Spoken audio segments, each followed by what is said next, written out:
Hey guys, how are you all beautiful people? Hope all of you are doing fine. And yes, this is next part of Godlike Hokage in Naruto. The Gura Gura no Mi is known as the strongest fruit in the world of One Piece. In Naruto world, the blood limit would grant the strongest power for those ninjas. But what if the Gura Gura no Mi is found in the world of Naruto and after it is eaten it will be like a blood limit power? Well, the MC just took that fruit. This story begins before the Second Ninja War by 2 years. So let's start without any delay. Speaking of that, Kimimaro is quite the handsome guy, but his bones abilities are really creepy, it's disgusting. It's really a pity if only HolyOniiSama wasn't. After she looked at Kimimaro, Naito suddenly popped into Karen's mind. As for Haku, she completely ignored him. He was good looking, but he looked more like a girl, and the only word she could use to describe him is beautiful. Karen knew that the situation wasn't proper for such an evaluation, but she couldn't help but think about it. KHR. The ice layer spread very quickly, and directly froze everything around it, so Kimimaro, the closest to Haku, couldn't avoid this attack, and was frozen. Moreover, the ice was still entangling in him and getting thicker and thicker. Kimimaro, frozen in ice, seemed surprised, and murmured in his heart, "This ice, Haku has become stronger again," but suddenly a sharp look appeared in Kimimaro's eyes. Dead bone pulse. Dance of the seedling fern. After completing 2 stages of the Sage Mode transformation, Kimimaro could use such a technique with ease, and without affecting his body. KHR. In an instant, countless bones spurt out of Kimimaro's body, penetrating the ice layer, and directly crushing it. Bone continued to spread, and drilled out from under his feet, then extended in all directions, almost turning the frozen by Haku into Bone's jungle. Haku's expression seemed very serious. He jumped between these bones with great flexibility, while his hands were performing hand signs. Ice style, icicle. KHR. Jumping in the air, the ice suddenly appeared at Haku's feet, and then spread out in an instant, then was connected to the ground below, forming an icy surface for him. Upon seeing this, Kimimaro was about to rush toward Haku and attack him, but he suddenly stopped when he heard a voice that suddenly has emitted into the field.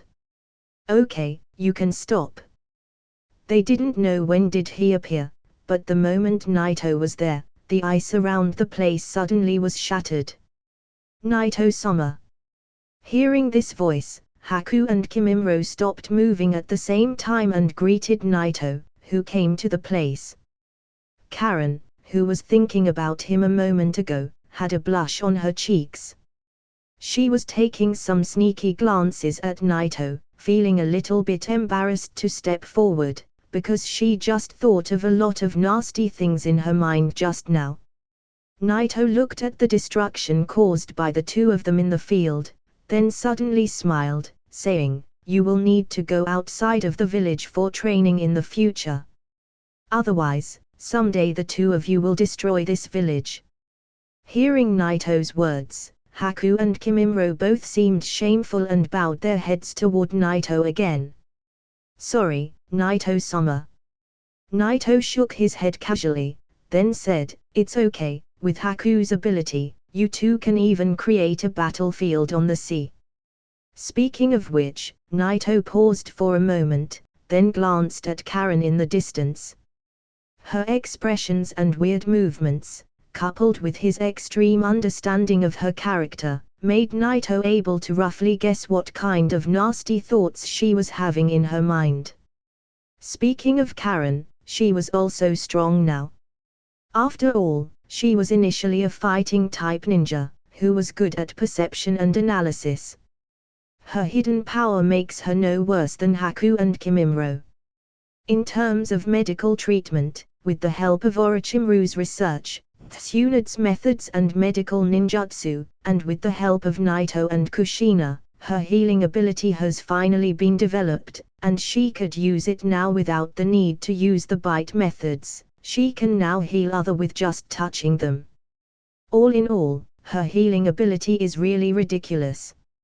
Naito, who's the strongest in the world of Shinobi, and a 6 paths ranked ninja, Kushina, who's regarded as the strongest Uzumaki member, Tsunade the master of the medical ninjutsu, and Orochimaru the mad scientist, the genius, and the excellent researchers.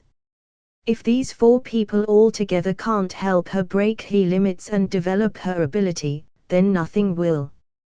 Karen, come here. You, HolyOniiSama. Karen was shouting all day long at Haku and Kimimaro, but in front of Naito, she wouldn't dare to offend him, and she directly changed her attitude from Tsunade to Hinata. Naito watched Karen approaching, but her face suddenly turned red, and she covered her head with her palm and fainted out gently on the ground. Tilda. Covering her forehead, Karen made some weird noises.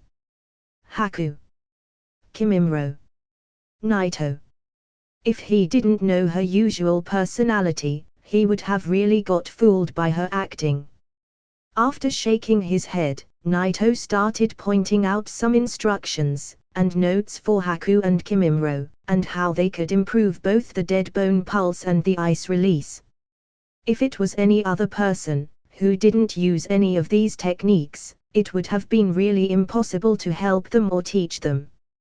Even if it was Naito, who only opened the reverse Hakimon Tonku to the 6th gate, it would have also been difficult, and he could only teach them how to control their chakra better.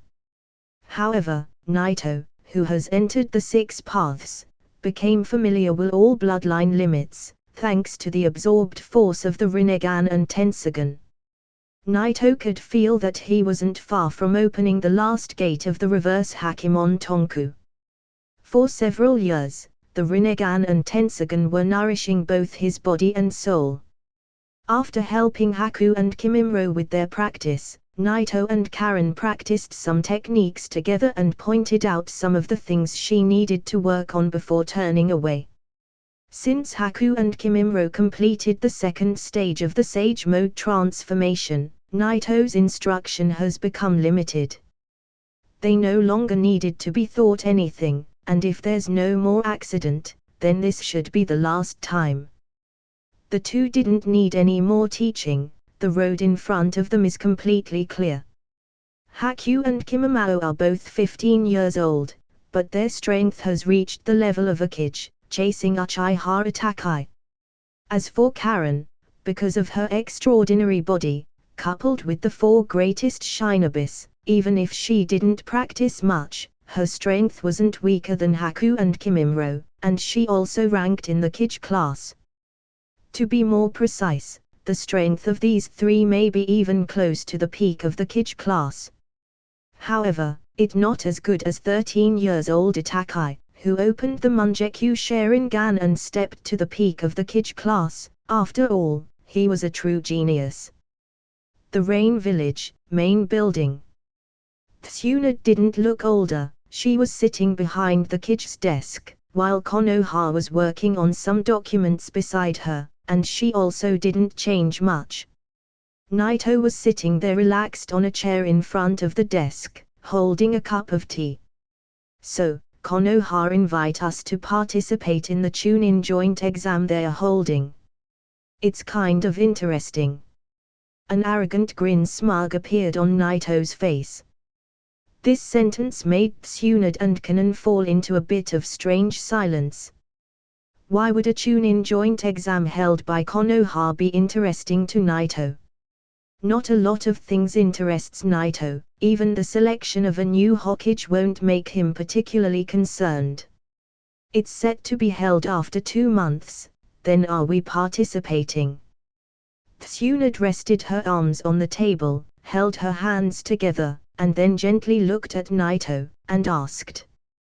This kind of thing should be her decision, but Naito suddenly came to her office, so she would naturally ask for his opinion. "What do you mean?" With a chuckle that no one could understand, Naito looked at Tsunade and asked her this question. Tsunade pondered for a while, then she said with a stern expression, "If we're going to participate, then we shouldn't just do it for the sake of participating, we should win the tournament. Over the years, you have gradually faded out of the picture. Our village is no longer considered as strongest, even the number of tasks that were entrusted to us has been reduced a lot. Missions are the backbone of a village. The Rain Village needs to be known for its strong elite Shinobis.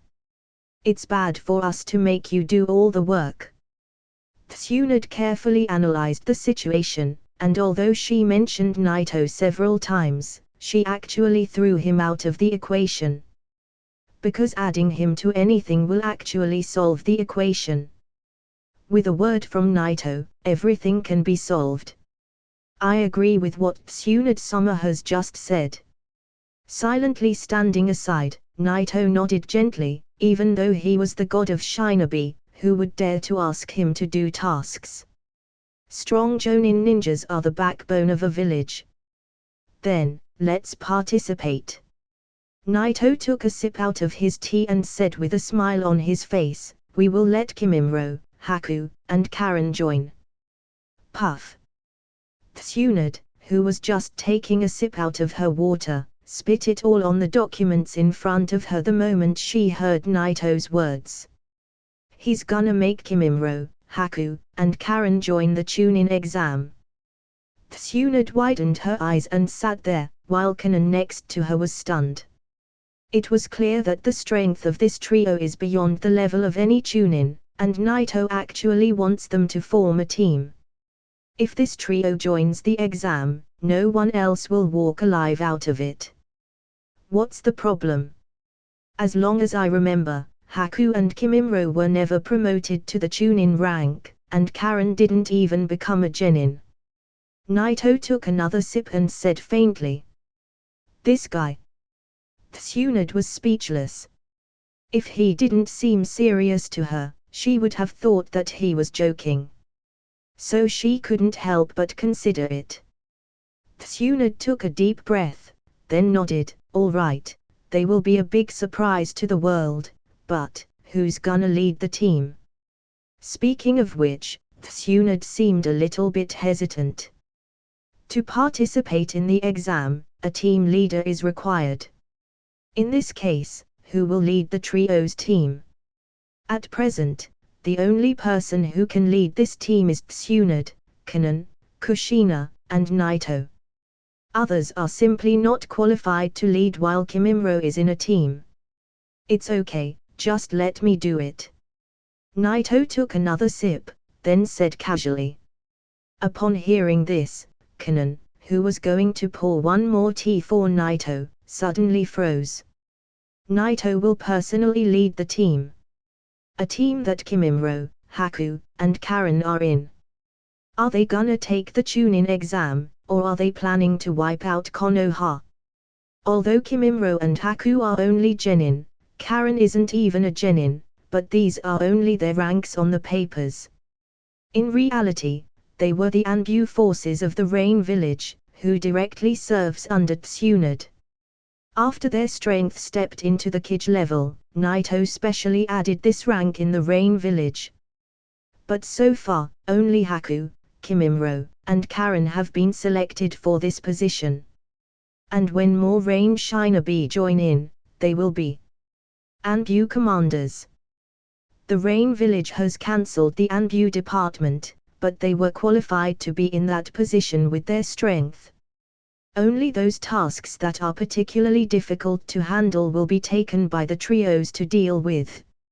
If those three join the Chunin exam with Naito as the team leader, it will be a little too exaggerated.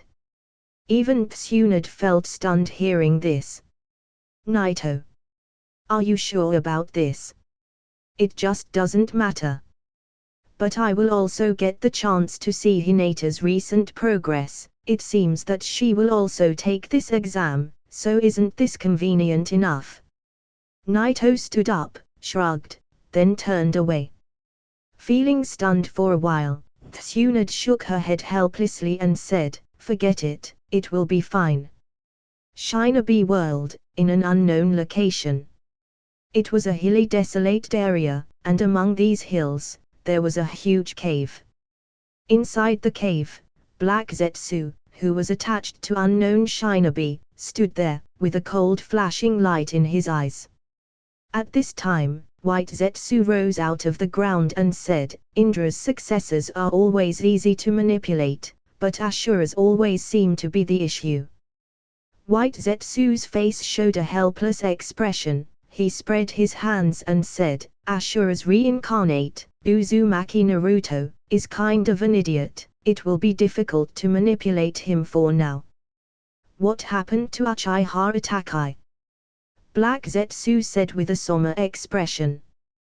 White Zetsu shook his head. "You were clear about his situation. We will use him to get our hands on Sasuke. For now, everything seems fine." "Good." Black Zetsu nodded, then suddenly clenched his teeth, and said, "Damn this, we shouldn't have exposed the Rinnegan. That guy, Naito, we couldn't manipulate him into collecting the Baijua after getting the Rinnegan. He obviously didn't become the Juubi's Jinchuriki, but he actually possesses the power of the 6 paths." Speaking of which, Black Zetsu's eyes flashed with a deep sense of fear. He actually didn't have any idea how Naito has actually possessed the power of the 6 paths. Creator's thoughts. Black Zetsu sighed helplessly. It would be impossible for him or for any of his clones to get closer to Naito, and even if he dared to do so, he wouldn't leave him the chance to escape. At the same time, although Zetsu's heart was sinking every day in hatred, he couldn't help but sneer. He never expected that Naito would fight with the descendants of Hamura, and completely destroy the moon. In any case, his action has speeded up the process. Mother will be liberated, and she will have then to slowly recovering, and when she gathers enough chakra and strength, she will be fully resurrected. To resurrect Kaguya, it's necessary to project the Rin Sharingan to the moon and release the infinite Tsukuyomi. On the one hand, it's to trap the world under this genjutsu and gather their chakra, and more importantly, to free Kaguya's will. The moon itself is not a necessary condition for the release of the infinite Tsukuyomi. This moon was created by Hamura and Hagoromo, however, before Kaguya was sealed, and before the moon even existed, she used the infinite Tsukuyomi. This is a contradiction in itself. White Zetsu is actually a human being, who got converted by the infinite Tsukuyomi. He was made this way to be one of the so-called Kaguya's army. Black Zetsu is different from White Zetsu. In fact, he was also manipulated by him. Uchiha Madara thought that he had planned and calculated everything, but it was all Black Zetsu's plan. "So, what are you gonna do next? Do we wait for Indra's reincarnate to grow?" White asked Black, and at the same touch of fear revealed on his face, saying, "I feel that Naito is getting stronger every day. Is it wise to wait?" Black, who was listening to White's words, suddenly pondered. He kept quiet for a long time, then he finally spoke. "No, we can't wait any longer. It's hard to continue as we planned before. So, do we start the preparations now?" "Yes, get ready." White nodded, with a cold stare in his eyes. The dark clouds were filling the sky, and the rain was falling down, making the ground muddy, and splashing water everywhere. In the land of the rain, in a remote empty place.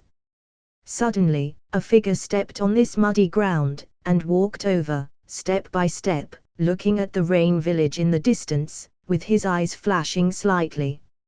"It has been a long time since I came to the rain village. Although I've heard the news and read the intelligence, but seeing it with my own eyes, I can't help but feel amazed. Although the sky is kind of depressing, the feeling inside there is quite the opposite. Compared to Konoha now, this village is full of life. Looking at the rain village, which is much larger than the sound village he built, Orochimaru's eyes flashed with an inexplicable feeling, especially when he mentioned Konoha. The look in his eyes felt even eviler. After shaking his head, Orochimaru didn't even move forward but waited quietly in his place. The rain continued to fall, and after a while, a figure appeared in the rain.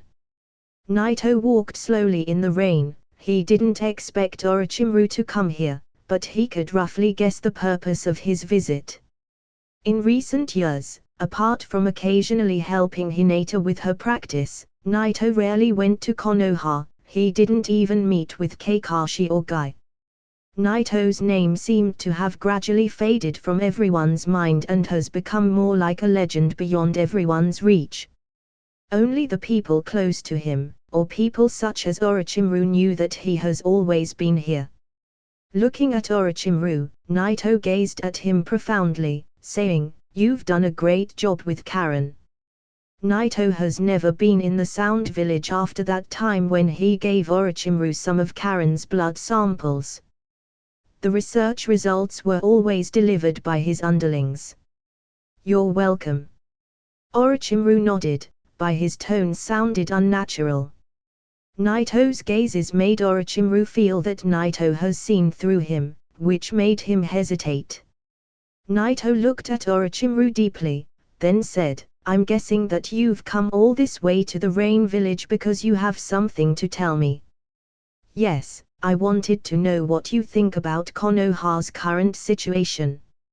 Orochimaru raised his head, then said with a deep voice, his tone seemed to have a deep meaning behind it.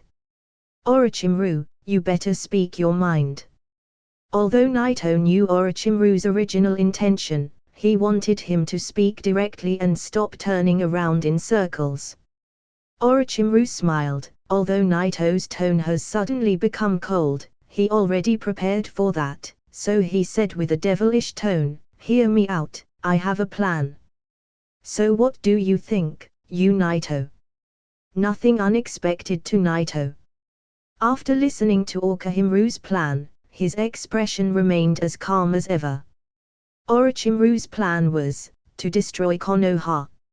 Orochimaru knew that Naito didn't care much about Konoha, and he even had a very bad relationship with them, just like him, but Naito still had people who he cared about there. Thus, he came clean to Naito and told him straight away about his plan. Even though this was a very deadly act, Naito cared about Kakashi, Guy, Anko, Hinata, and other people related to him. Although it sounds like he cares about a lot of them, compared to the entire village, it's still quite a few. This plan sounds a bit interesting. If you want to play, then just have fun. Naito smirked, his tone and expression had inexplicable meaning. Naito didn't wait to see Orochimaru's reaction, he turned away, then disappeared into the rain. Hearing these words, Orochimaru also smirked, but it felt eviler than ever. Orochimaru already guessed that Naito will not stop him from destroying Konoha. After all, the two had a bad relationship. The only reason he would stop him would be for the sake of Kakashi, Guy, and Anko, but it seems now that this possibility won't occur. Standing in the rain, Orochimaru once again looked at the prosperous rain village with a trace of inexplicable sigh flashing in his eyes. He withdrew his gazes then, and thought of Konoha while sneering, and turned away. Add title. The Rain Village, Main Building. Tsuna didn't look older, she was sitting behind the Kige's desk, while Konoha was working on some documents beside her, and she also didn't change much. Naito was sitting there relaxed on a chair in front of the desk, holding a cup of tea. "So, Konoha invite us to participate in the Chunin joint exam they are holding. It's kind of interesting." An arrogant grin smug appeared on Naito's face. This sentence made Tsunade and Kanon fall into a bit of strange silence. Why would a Chunin joint exam held by Konoha be interesting to Naito? Not a lot of things interests Naito, even the selection of a new Hokage won't make him particularly concerned.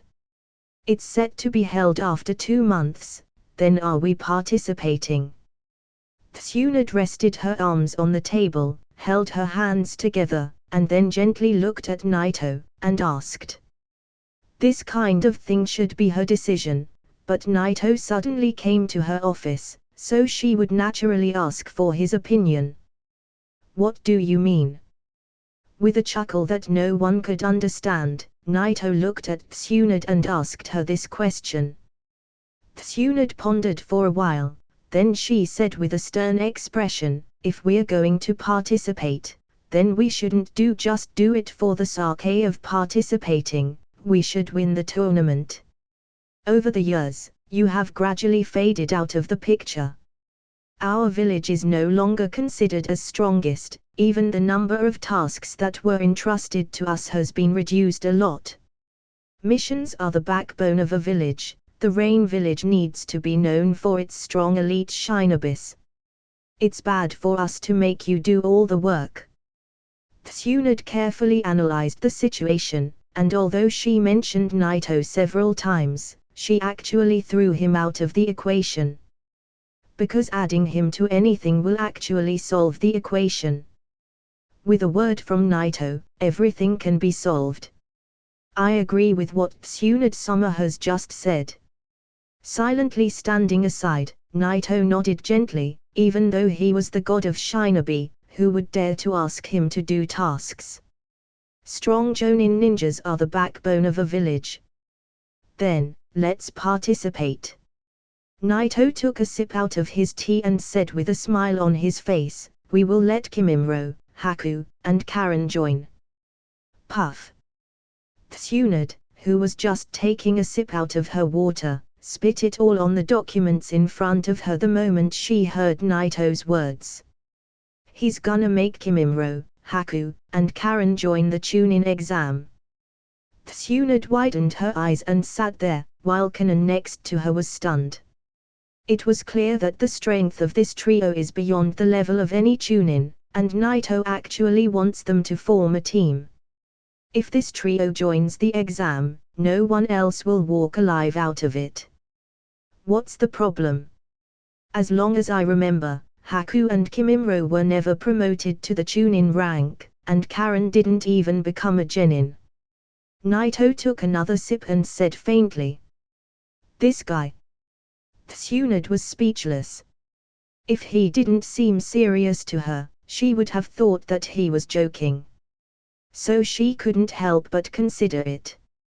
Tsunade took a deep breath, then nodded, all right, they will be a big surprise to the world, but, who's gonna lead the team?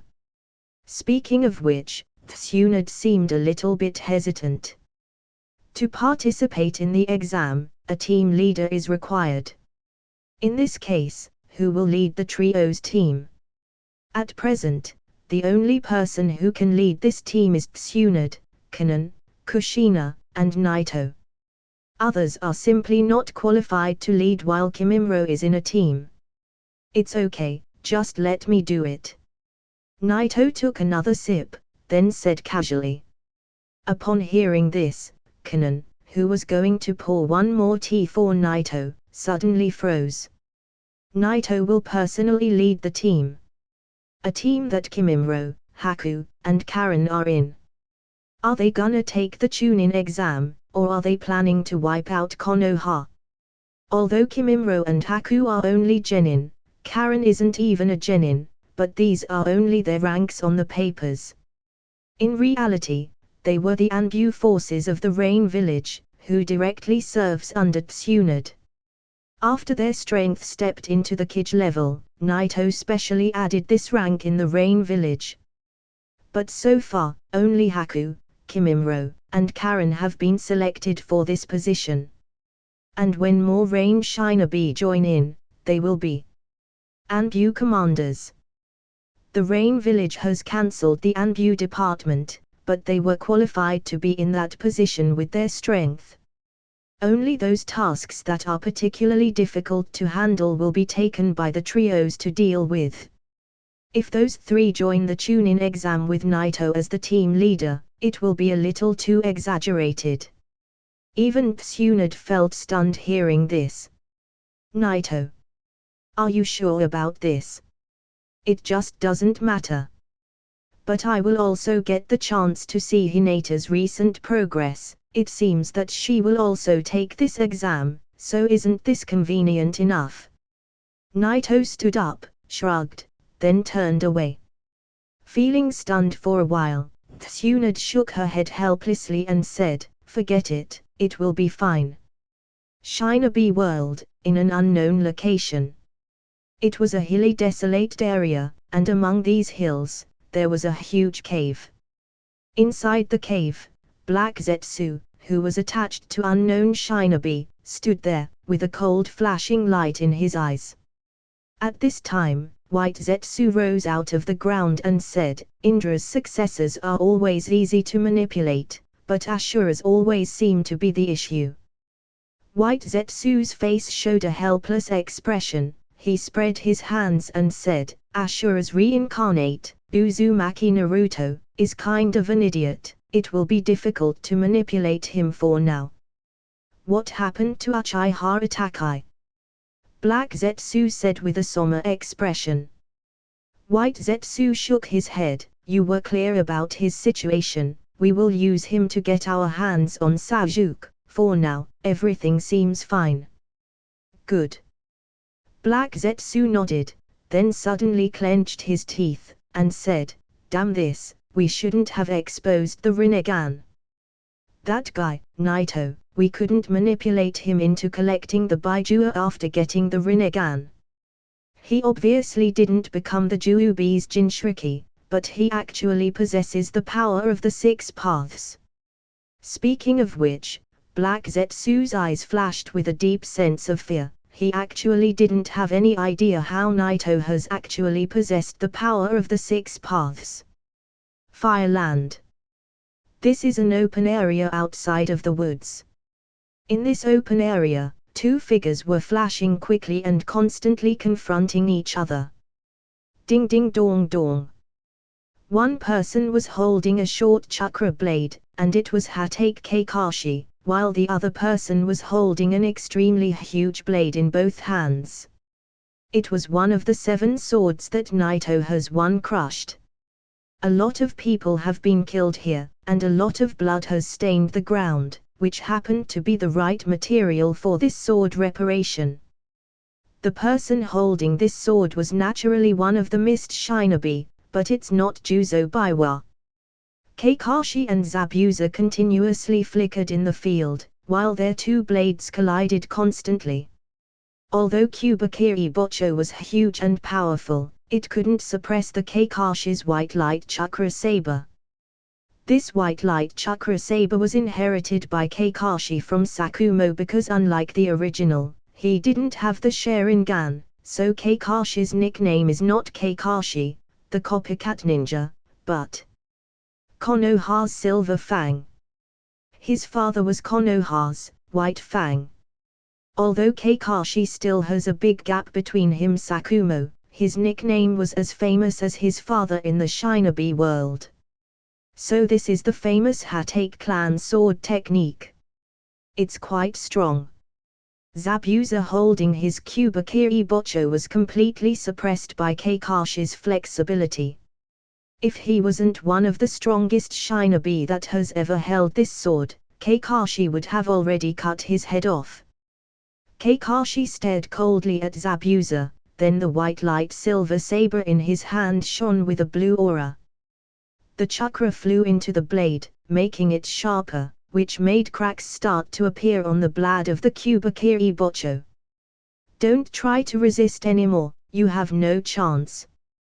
Kakashi spoke coldly, suppressing Zabuza. In the distance, Naruto and Sasuke, and the other one, watched Kakashi suppressing the enemy with dazzled and stunned expressions. In their current strength, This battle between two Jonin seemed indeed too powerful. Their boy speed movements were completely invisible to them. Moreover, Kakashi and Zabuza weren't ordinary Jonin. Is it? Although he was suppressed by Kakashi, Zabuza didn't have the slightest panic in his eyes. Instead, he had a scary cold stare. He pushed Kakashi with his big sword, then revealed his killing intent. The three imps, and the old man, which of you wants to die first? What did you say?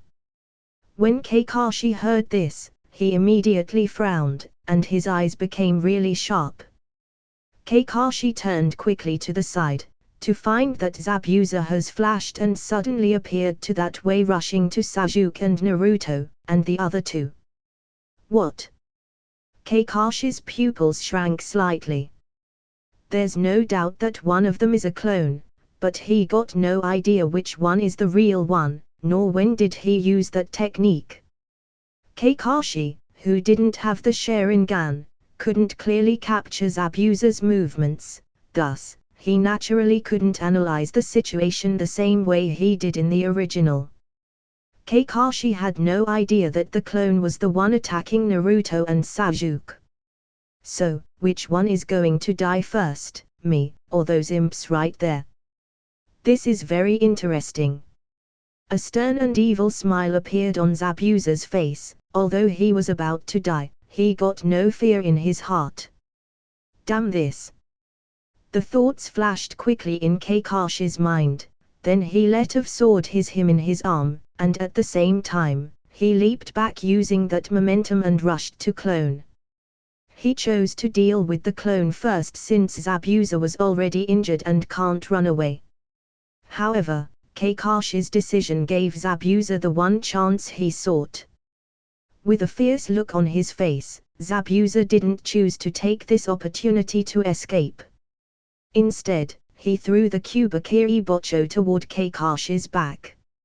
Seeing this scene, Naruto, Sakura, and the other couldn't help but exclaim, with a trace of horror in their eyes. First, because Kakashi was about to get killed, and secondly, Zabuza's clone was already in front of them. At that moment, Kakashi's reaction was extremely fast. Because the Kubakiri Bocho was too large to avoid sideways, Kakashi jumped directly in his spot, avoiding it. While he was in the air, Kakashi wasn't gonna let Naruto and Sasuke deal with the clone, because they might get killed in a flash.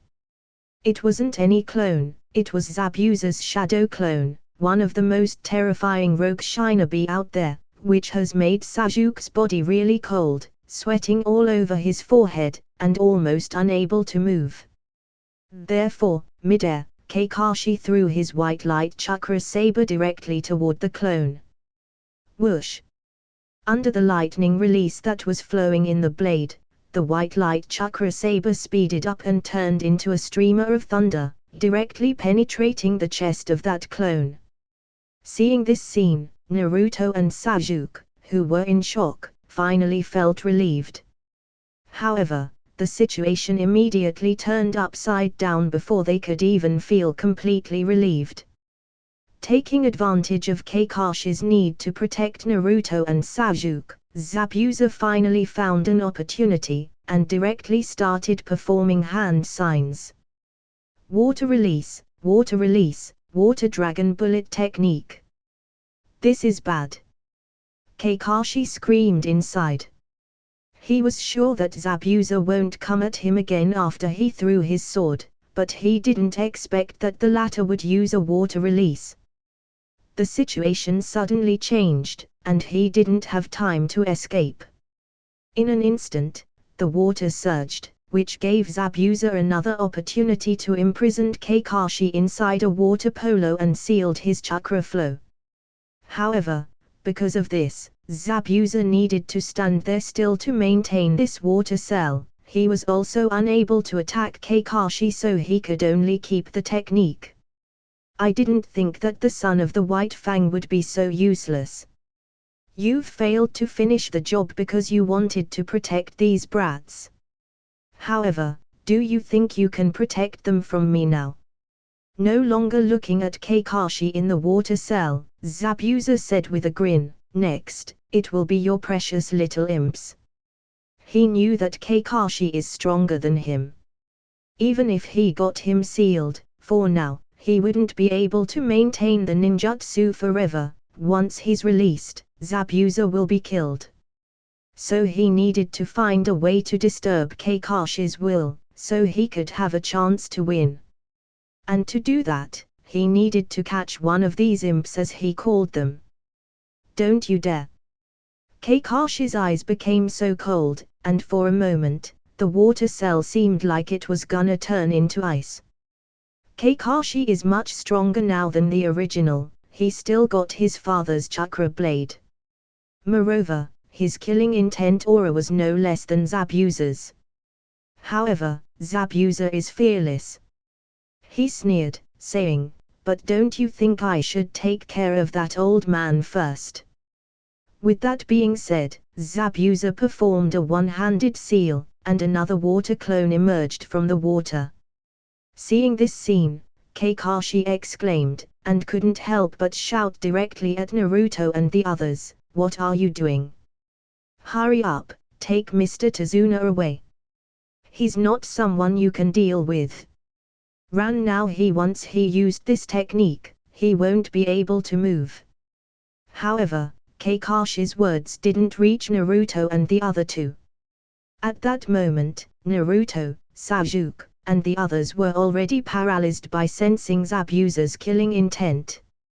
After the water clone appeared, it stared coldly at Naruto and the others, then he glanced at Konoha's forehead protector worn by them and sneered.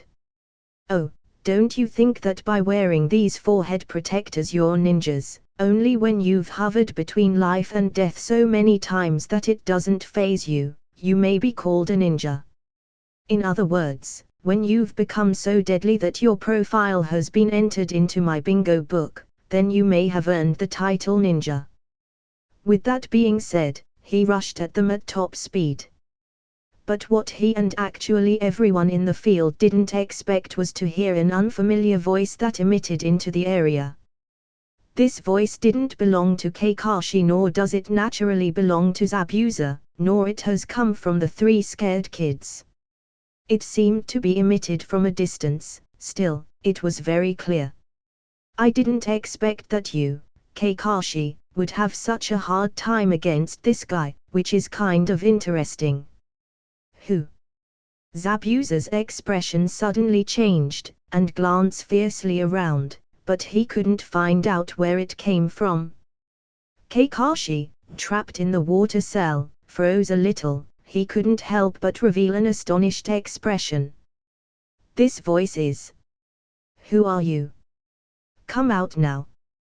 The water clone turned its head and looked around. He still couldn't find where the sound was coming from. At that moment, Zabuza was so angry that he shouted around with a fierce expression. However, the moment his voice just fell, a strange power suddenly came from the sky and hit his body. In an instant, the clone's body got shattered and turned back into the water. The scene didn't seem that incredible. It is just some invisible force that hit the clone's body, but if you look closely, you will see that the pit created by that force on the ground was bottomless.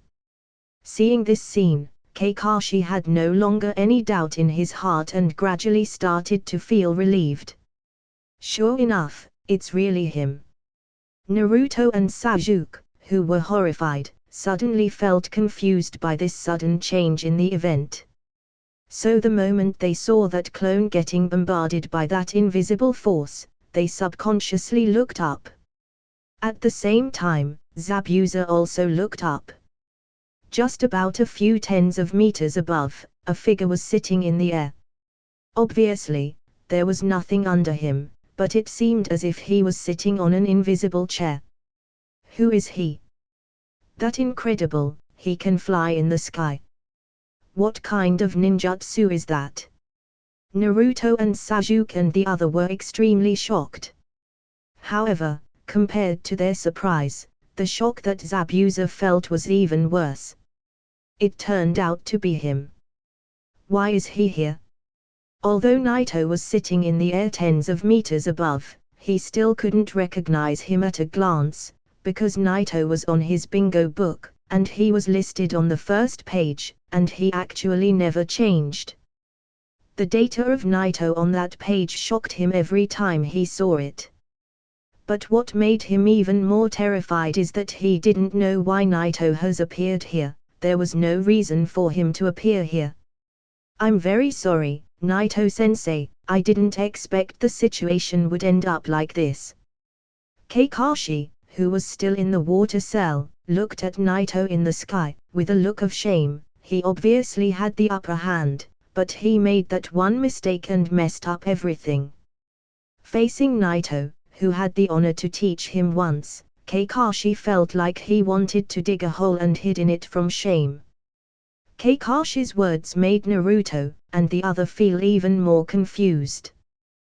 The white-haired teenager in the sky seemed to be a little younger than Kakashi. Why would he call him sensei? Whoosh! In the next moment, Naito, who was still hanging in the air a moment ago, landed directly on the ground the next, then came to the side of the water cell, where Zabuza was keeping Kakashi prisoned. That simple flicker out of thin air left everyone stunned. Even Zabuza couldn't react, nor follow his movements, and in an instant, the cold sweat started filling his forehead. Kakashi was also a little bit shocked. This kind of speed made him completely shocked, and he couldn't help but think of his sensei, Minato. After falling into the field, Naito looked at Zabuza indifferently. I just heard what you were saying about your bingo book. I'm curious, is my name written there? The cold sweat on his forehead slowly slipped off his face, but Zabuza couldn't realize it. His mind was so blank that he couldn't even speak. Under this kind of horror, Zabuza couldn't even say a word for a few seconds. His mind went completely blank, and immediately pulled his hand from the water cell. Then he transformed into a shadow, and quickly flashed to the distance. Not to mention attacking Naito, he didn't even dare to look back.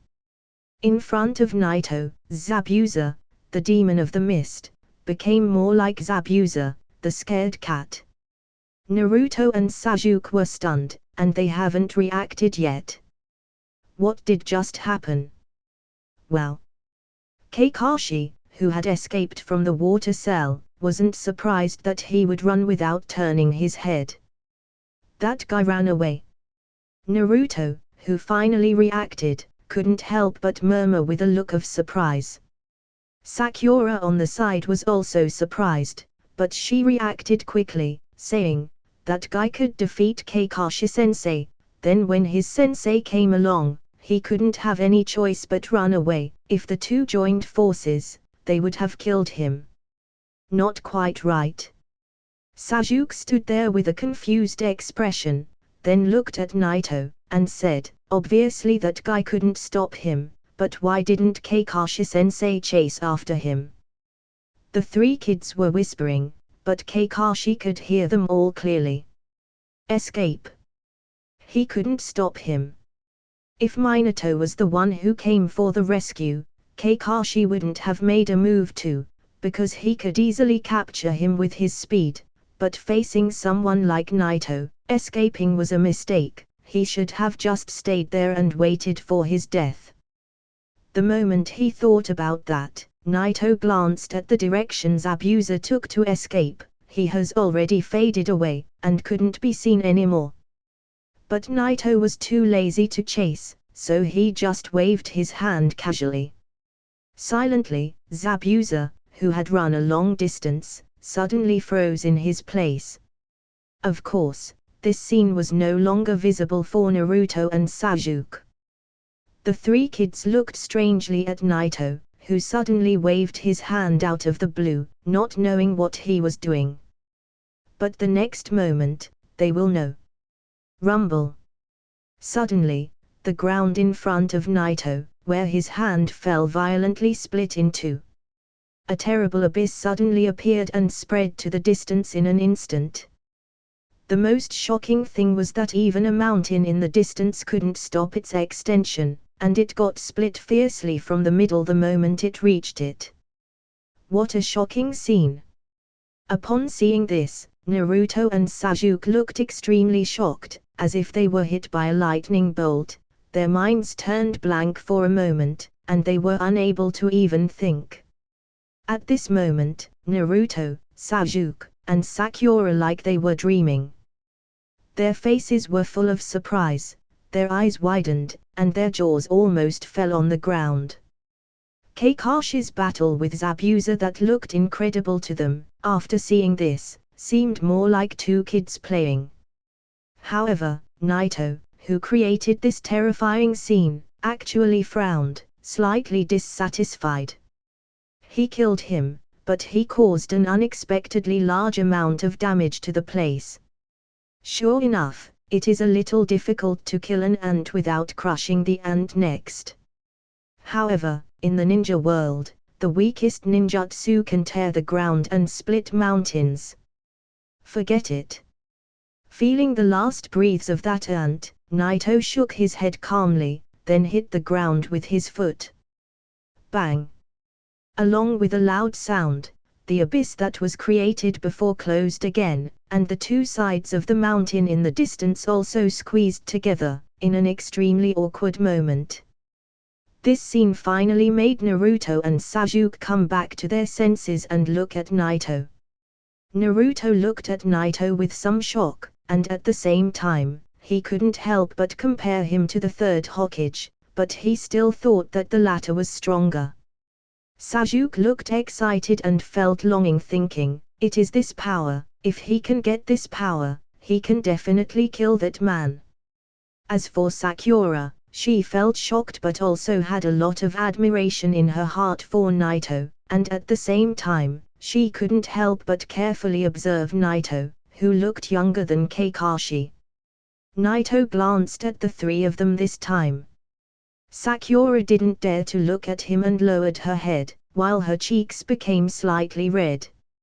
As for Naruto and Sasuke, they subconsciously swallowed their salvia at the same time. Naito's eyes were locked on Sasuke and Naruto. He could clearly feel Indra's chakra, and Ashura's chakra attached to them. If the two are combined, it's possible to create a Rinnegan. But, then what?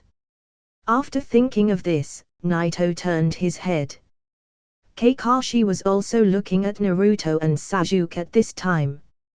He naturally couldn't feel Indra and Ashura's chakra flowing in their bodies. He just felt a little scared. If he really let Zabuza kill these three back then, he wouldn't be able to face his father, nor his teacher Minato, and obviously, he wouldn't dare to face Naito, who trained him once. After taking a deep breath, Kakashi slowly calmed down, and asked Naito in a respectful tone, Naito-sensei, I don't know if you are. I was just passing by. Naito turned to look at Kakashi, then nodded slightly at him. Although Naito has often traveled to Konoha in the past few years, Naito has never seen Kakashi, but occasionally, once or twice, he met Anko, Guy, and Hinata's teacher Kuinai. Naito also secretly observed Sasuke and Naruto, who didn't know about his existence. Because Naruto didn't have any friends or someone to talk to, and Sasuke was a lone wolf, neither of them even heard of his name.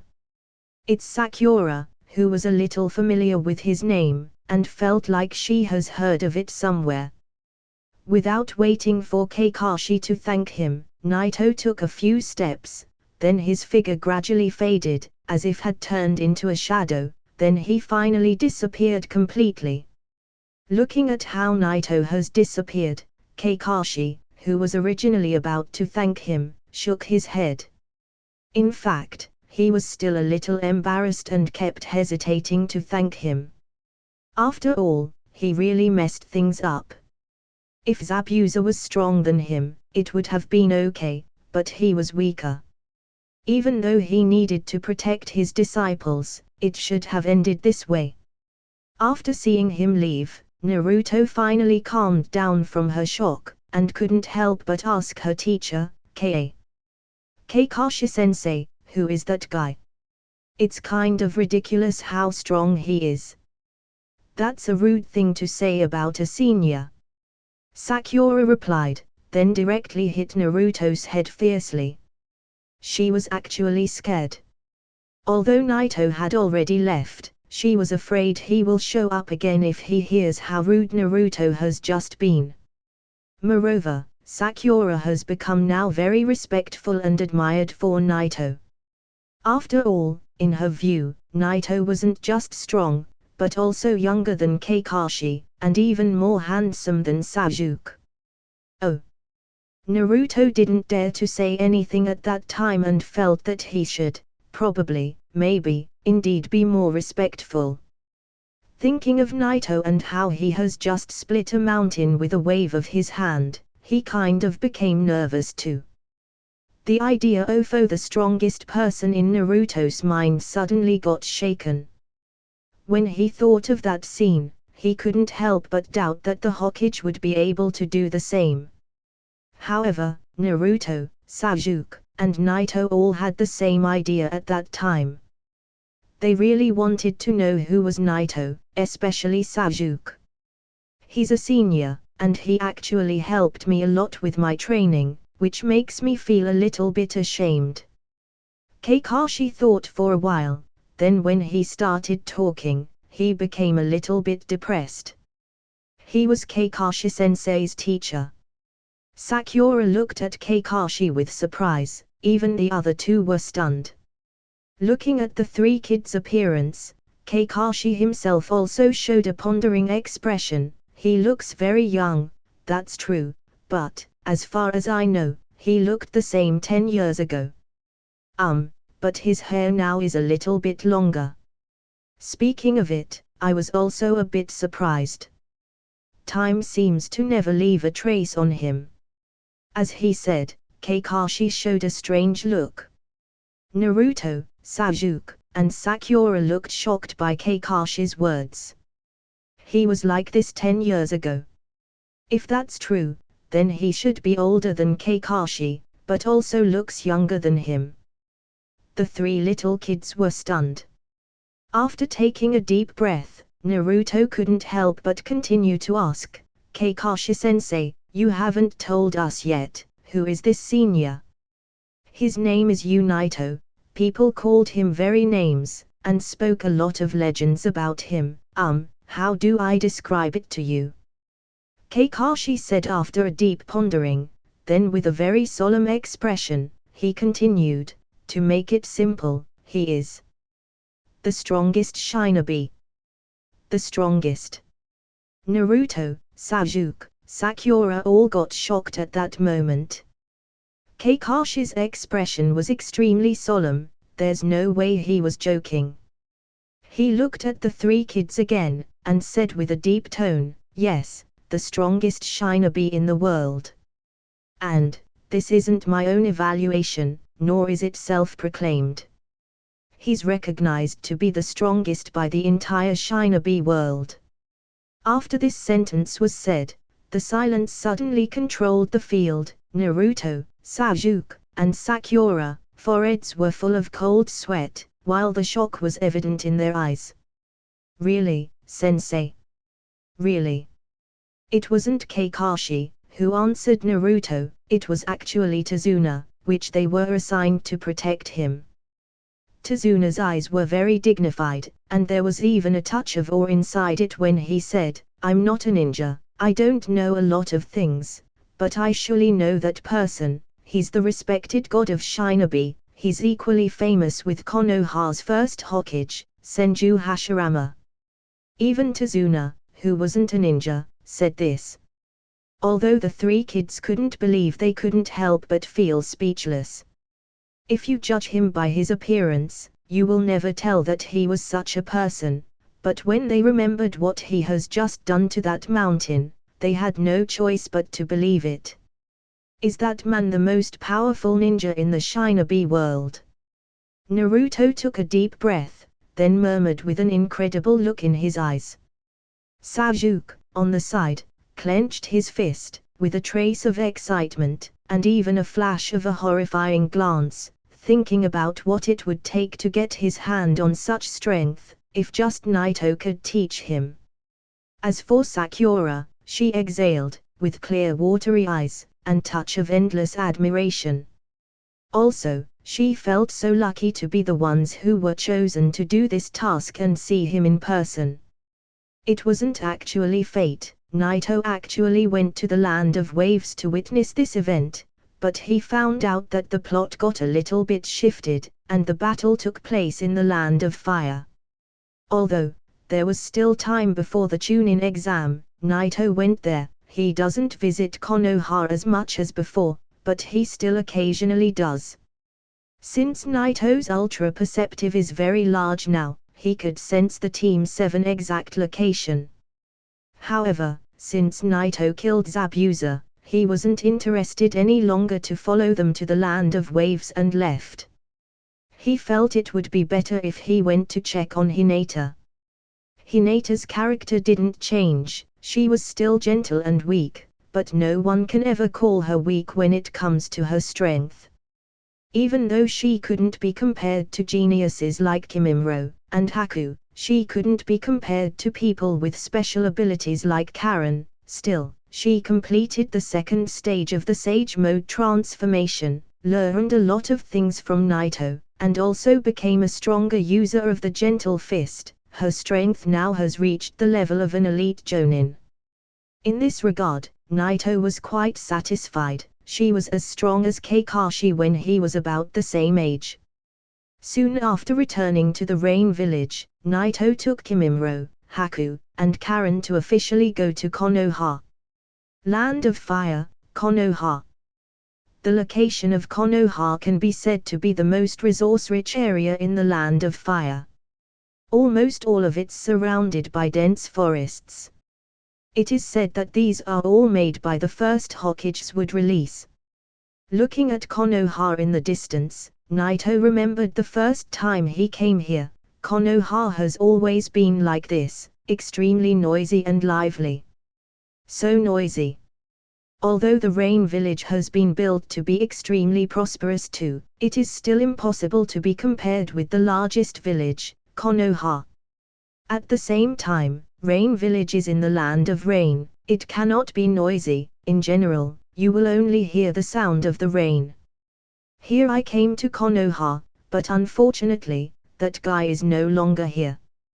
Kimimaro thought of the first time when he came to Konoha. Encountering Uchiha Itachi meant a lot for him at the time. Although he has become strong in recent years, Kimimaro re-encountered Uchiha Itachi, and since then, he considered him invincible. Kimimaro's Shikatsumaku got greatly enhanced by completing the second stage of the Sage Mode transformation. His self-healing ability got also strengthened. Although Itachi's Amaterasu was a trouble for him, he could still discard the burned skin and bones and grow new ones again. But doing that consumes his chakra and physical energy, while Itachi's Amaterasu also consumes chakra, so after a few confrontations, he didn't continue to fight, because he had a task to do. Is it Uchiha Itachi? But even if he's in Konoha, he can't take this Chunin exam. Haku looked at Kimimaro, who then pondered. Right. Kimimaro nodded. Except for Itachi, he also had a few opponents he was interested to fight. However, since Naito ordered him to take the exam, he would naturally follow, regardless of who's participating. Although Uchiha Itachi is not in Konoha, there will still be other interesting things and interesting people. It won't be so boring. Naito looked at Kimimaro, and then looked at Konoha in the distance. Then suddenly a grin smug appeared on his face and speeded up. The three kids naturally followed immediately, and soon, they entered Konoha. Walking on the streets, and using his ultra perception, Naito suddenly revealed an interesting expression, looking at a lane in front. Karen also seemed slightly aware, and her brows flickered slightly. As for Haku and Kimimro, both aren't particularly good at perception and didn't sense anything. It hurts, you kid. Kankuro grabbed Konohamaru with one hand, picked him up, then squinted at him. Tumrai on the side frowned slightly, then said, "Forget it, don't make trouble." Kankuro saw how Naruto was screaming at him and noticed Konoha's symbol on his forehead protector, then suddenly smiled evilly, saying, "I just want to have fun before the beginning of the exam." "You bastard." Naruto suddenly got furious, clenched his fist, and rushed toward Kankuro directly, who looked like an ordinary bastard. Kankuro saw this, his eyes flashed slightly, and using a chakra line, he easily caused Naruto to slip. Then he sneered at him, "So this is our Konoha weak genin." Naruto was ridiculed, and of course, he was even more irritated. After standing up again, he stared at Kankuro so he could let Konohamaru go. Kankuro didn't dare to kill people casually in Konoha, but since Naruto acted so arrogantly, he wanted to scare them more. As a result, he clenched his fist and was about to hit Konohamaru in the stomach, but a stone suddenly flew over and instantly hit him on the arm. Snapped. When the stone hit him, Konohamaru fell to the ground, and the grandson of the third Hokage started crying. "You shouldn't act too presumptuous in other people's villages."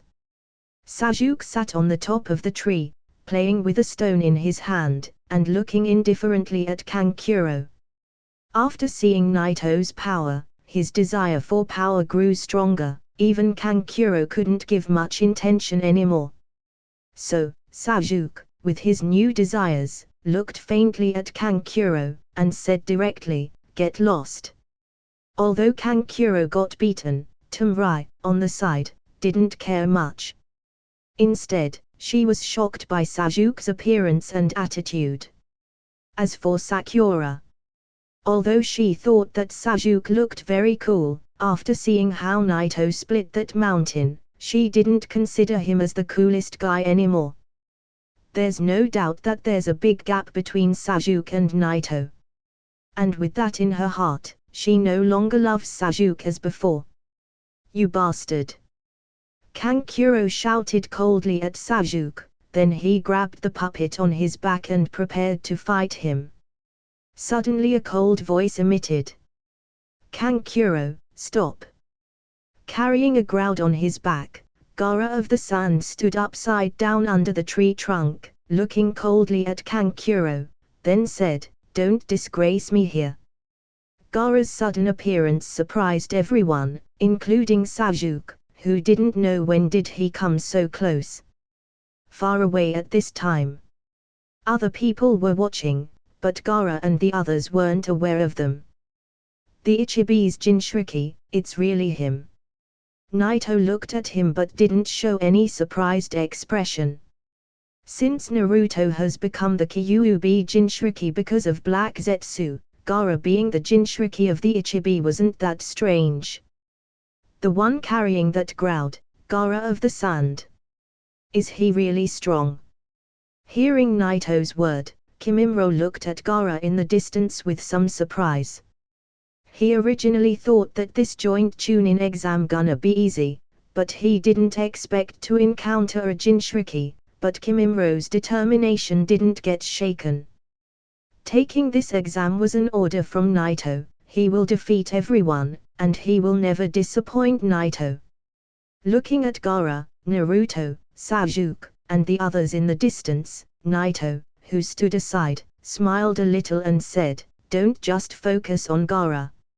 Look at the one standing on the tree trunk. His name is Uchiha Sasuke, and he's actually Itachi's younger brother." What? This sentence suddenly caused Haku and Kimimro to get stunned, then the two of them immediately turned to look at Sasuke. On the side, Karen also watched him. When they encountered Uchiha Itachi last time, they were doing a mission, and Karen was also in their team. Karen watched Itachi fight, and she could feel how powerful he is. However, in her perception, Sasuke was obviously too weak compared to Itachi. As for Sasuke's appearance, she didn't find him any attractive because all that she could think of all day is Naito. In terms of appearance, Naito is almost perfect, and he cannot be compared to Sasuke. Even if Sasuke is as handsome as he is, the aura around Naito grants him a sense of perfection.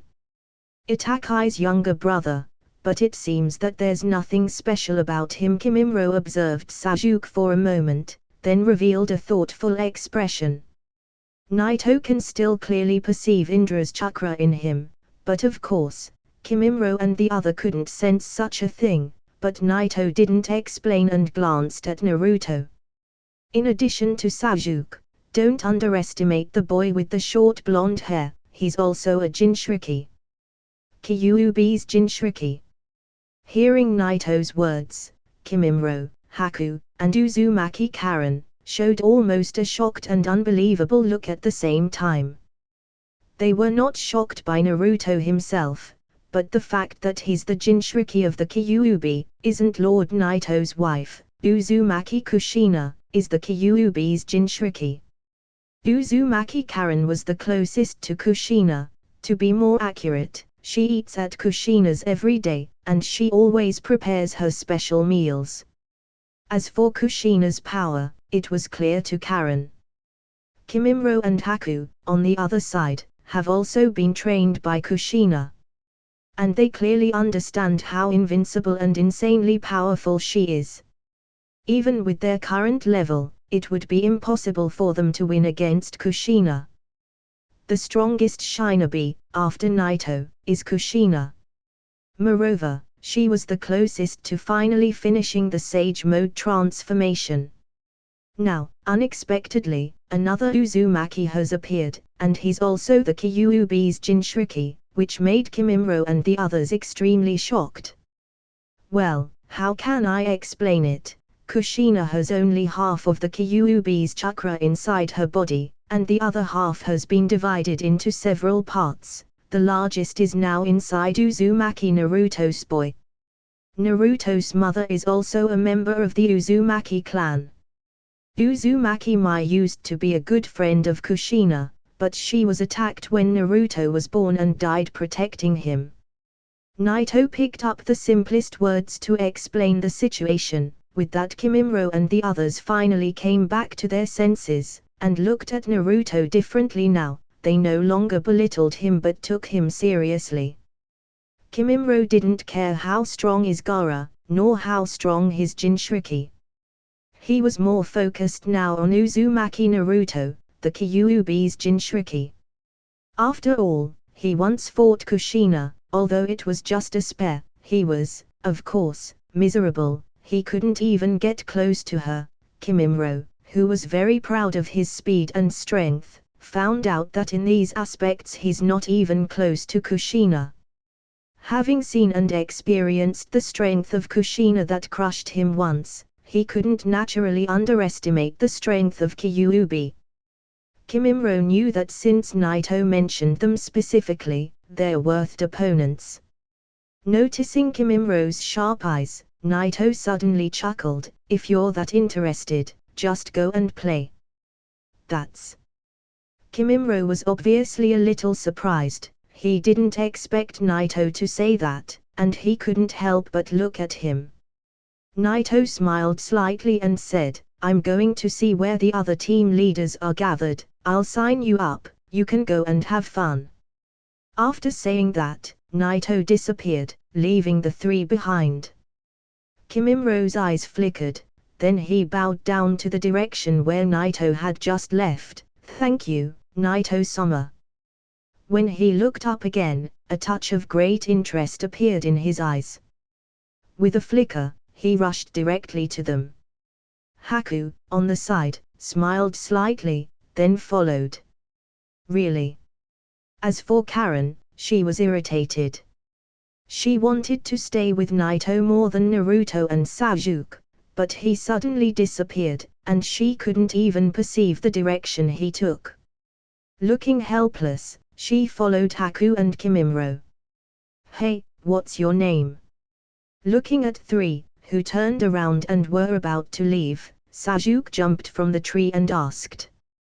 Tumrai turned around, then responded while she looked extremely flattered, me? No, the gold guy." Sasuke ignored Tumrai and stared at Gaara's back.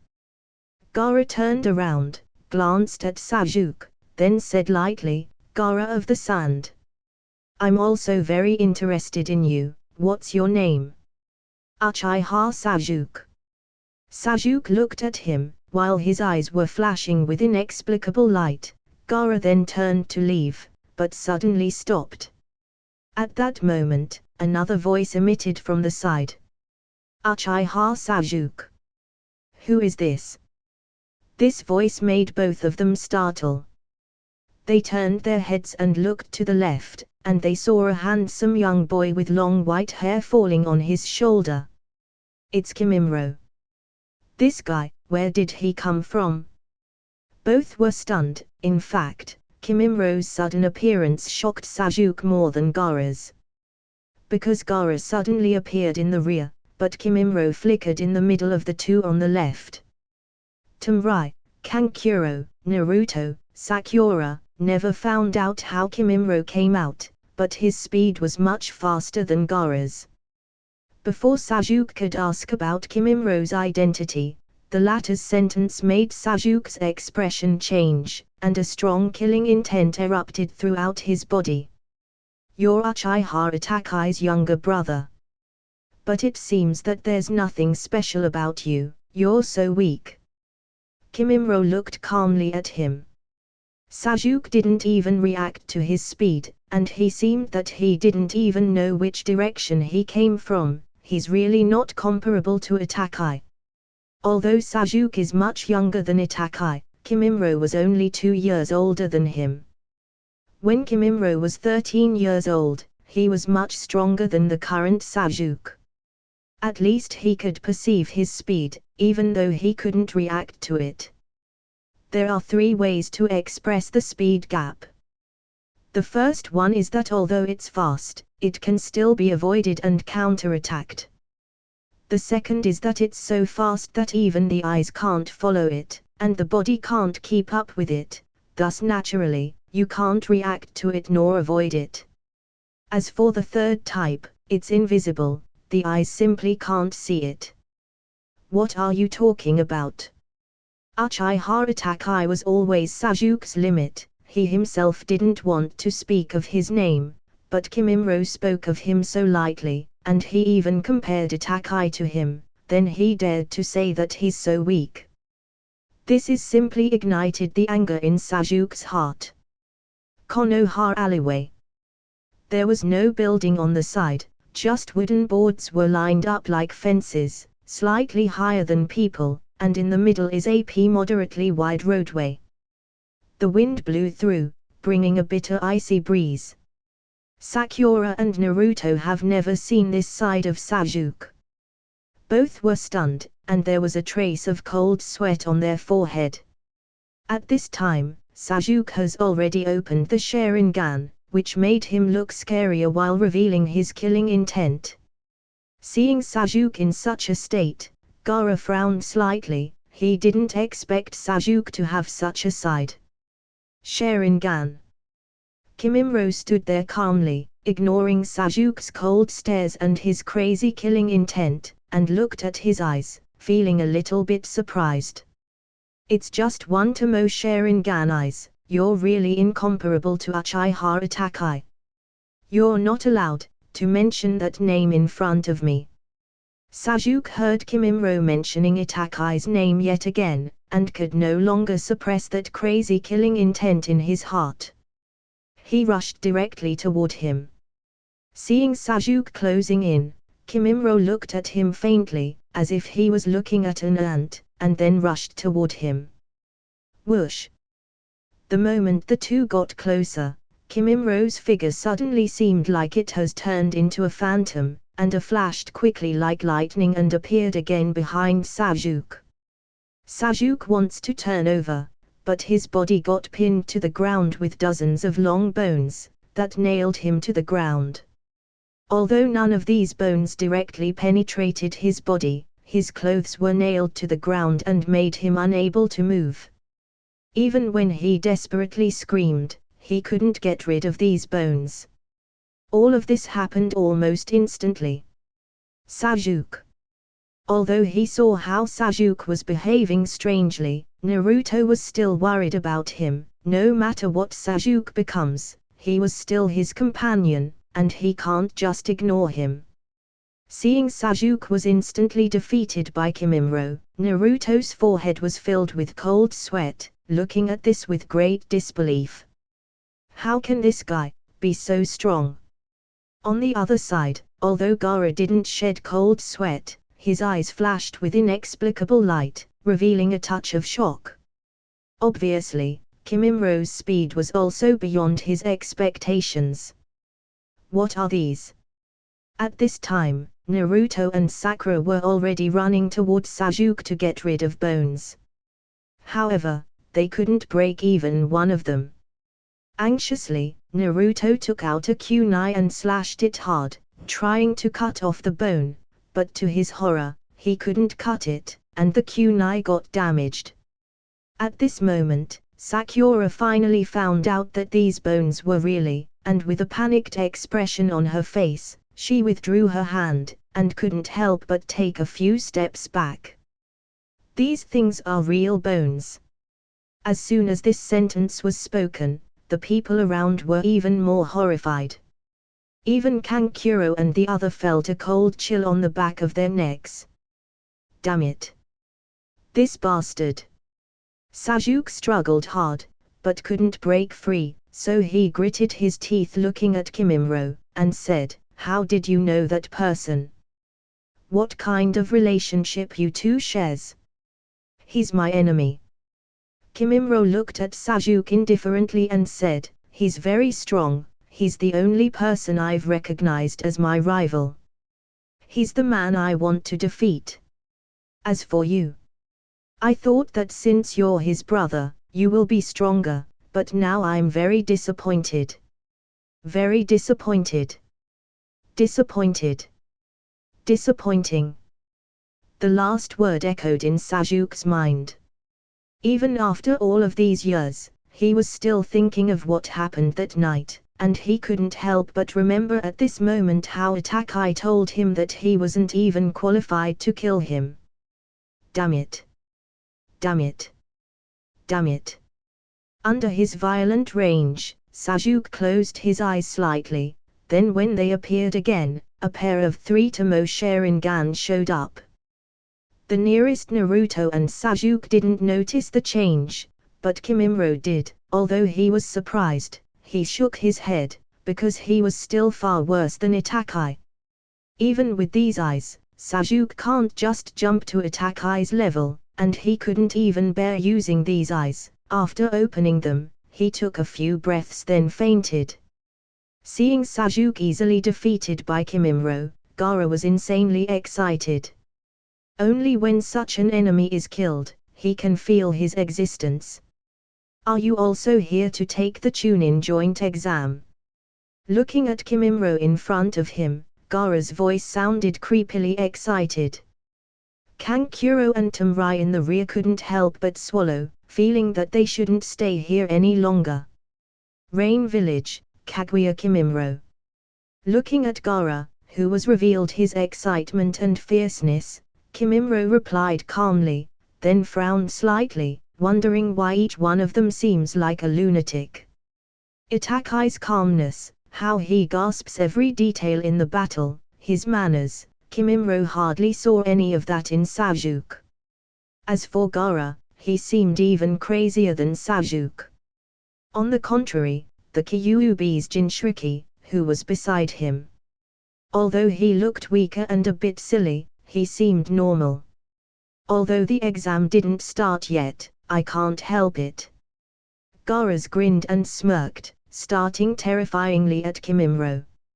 Inside the gourd behind him, the stand has already flowed out, and gradually spread in the alleyway. Kimimro stood peacefully in the field, without the slightest fear. Whoosh!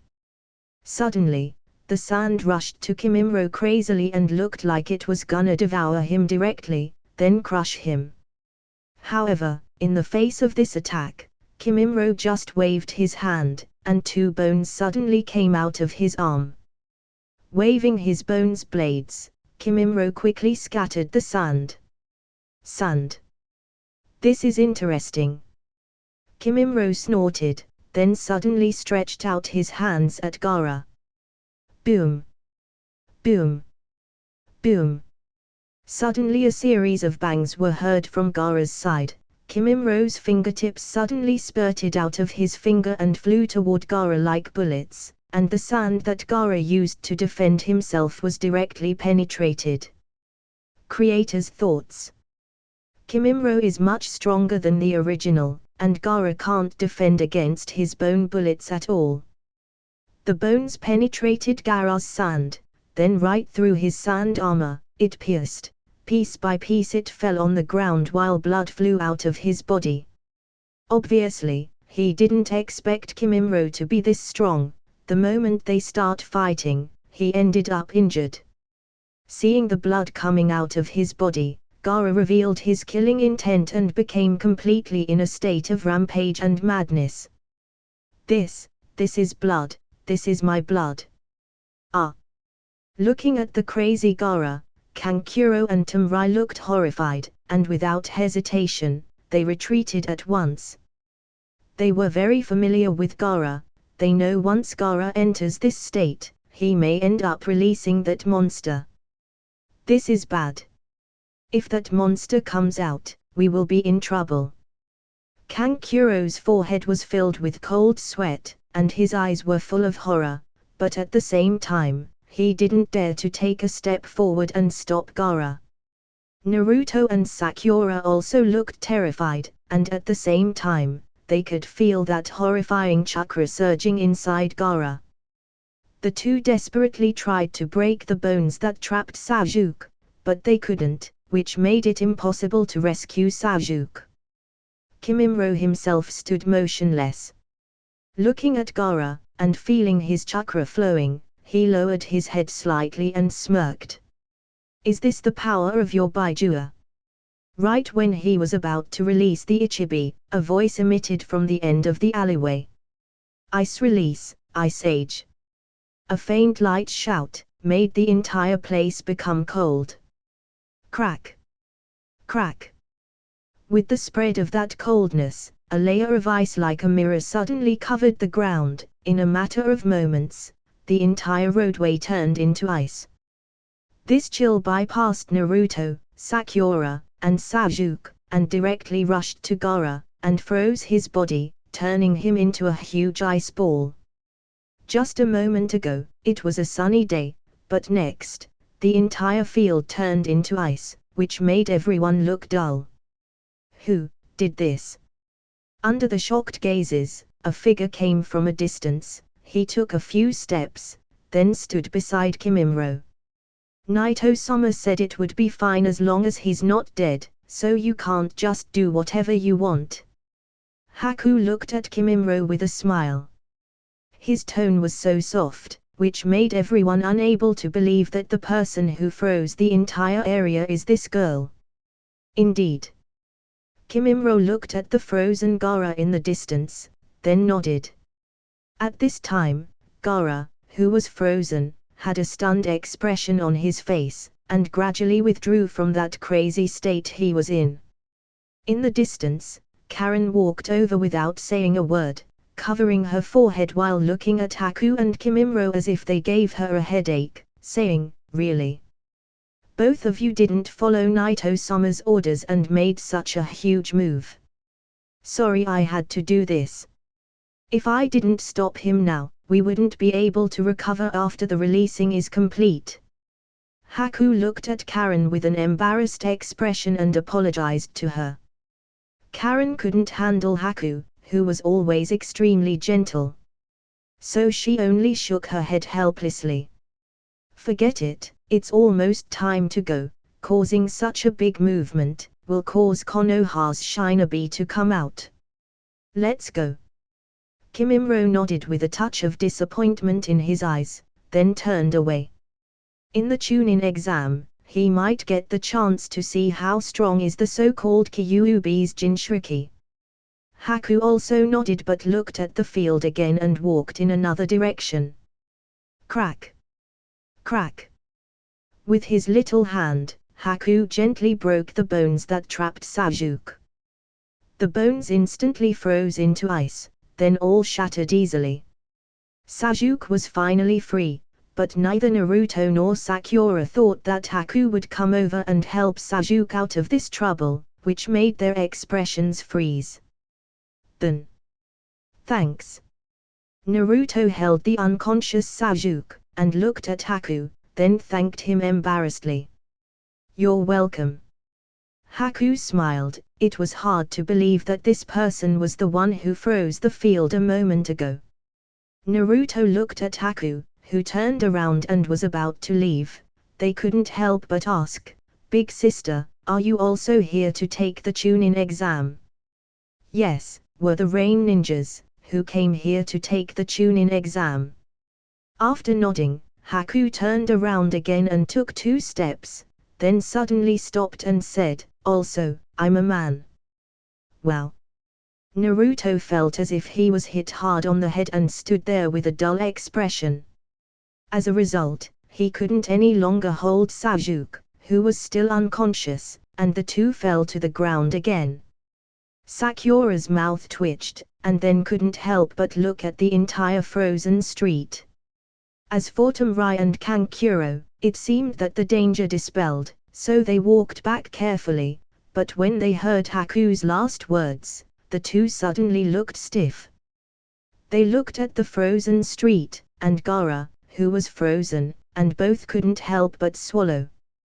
The Rain Village Ninjas, who came here to take. These words were like firecrackers that were blowing up and down in their minds. Both of them felt like going back home quickly. This is not a place where they can stay at all. They thought that they were already very good. But it seems that it was only their imagination.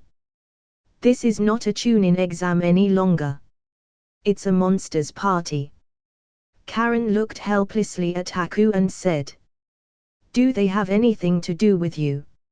No, it's just that he was nailed like that. Even if Konoha Shinobi came over, they wouldn't break him free easily, so I thought I would do him a favor this way. Haku smiled at Karen. Kimimaro and Karen, who have been long ago used to Haku's tenderness, shook their head, then continued to move forward, but Karen then couldn't help but feel that she needs to vomit. Konoha, in the Hokage building, in a hall. The third Hokage was sitting there, holding a pipe in his mouth. While smoking, Hiruzen looked at the information in his hands. In front of him, there was a Jonin and a special Jonin. These were the instructors of the Chunin joint exam and team leaders of every genin participant in this exam. So the list of all the Shinobi, who applied to participate in the Chunin joint exam, is already here. The third Hokage finished reading the list, took a deep breath, then a few puffs, blow out a few smoky rings, then looked up at the ninjas. At this time, among the ninjas group, Naruto's first teacher Iruka was clenching his fist and gritting his teeth, looking at Kakashi, who looked rather calm. Obviously, the two have disputed whether Team 7 should take this exam, but the last call was to Kakashi. After all, Kakashi was the Jonin responsible for them. The third Hokage looked at Iruka and Kakashi and shook his head slightly, but he didn't say anything. He stood up then and asked a ninja beside him, Did all the ninjas from the other villages come? Genin from around the world has come to Konoha. And the Jonin who led them are currently in the guest house, but... The ninjas lowered his head and said a little hesitantly. But what? Sarutobi's vision was covered due to the smoke, so he took the pipe from his mouth to his hand.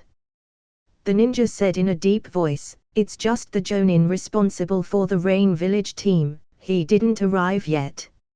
All the other team leaders arrived yesterday. Rain Village. No one has signed up their team yet." Hiruzen sighed, revealing a thoughtful expression. As the sixth major village, the Rain should be able to send more than 3 people to participate. Konoha is the largest, and the Chunin exam is held in its own village.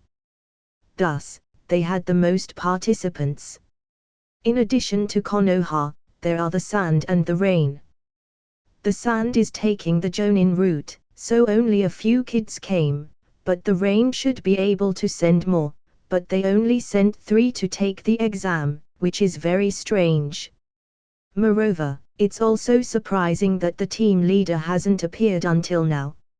After all, the Rain Village is closer to Konoha than the Sand Village. If he got attacked on the way, then we will be in big trouble. One of the Jonin next to him looked slightly worried, as he said, "If a ninja from the Rain Village, who's leading a team to join the Chunin exam, was attacked on the Land of Fire, I'm afraid this matter will be difficult to handle." Hearing this sentence, Hiruzen's face also changed, saying, "Yes, they only sent 3 people, counting the leader they are 4. If one of them got killed, then it will be difficult to explain this to the Rain Village. If it was another village, and the ninja who was leading his team to participate in the exam died halfway, Konoha wouldn't bother explaining this. But they can't afford to face the Rain Village. The Rain Village, although it's only the 6th largest ninja village, with Naito sitting in it, it's the most terrible one out of all the other 5. Just when Hiruzen was preparing to call for an Anbu to investigate, a ninja suddenly broke in with a look of surprise on his face. "Hokage-sama. Something happened." "What happened?" Suddenly, Hiruzen's heart skipped a beat. "The ninja from the Rain Village has really got K." "Yes, Lord Hokage. Just now on the street, a few participants from several villages got into a conflict.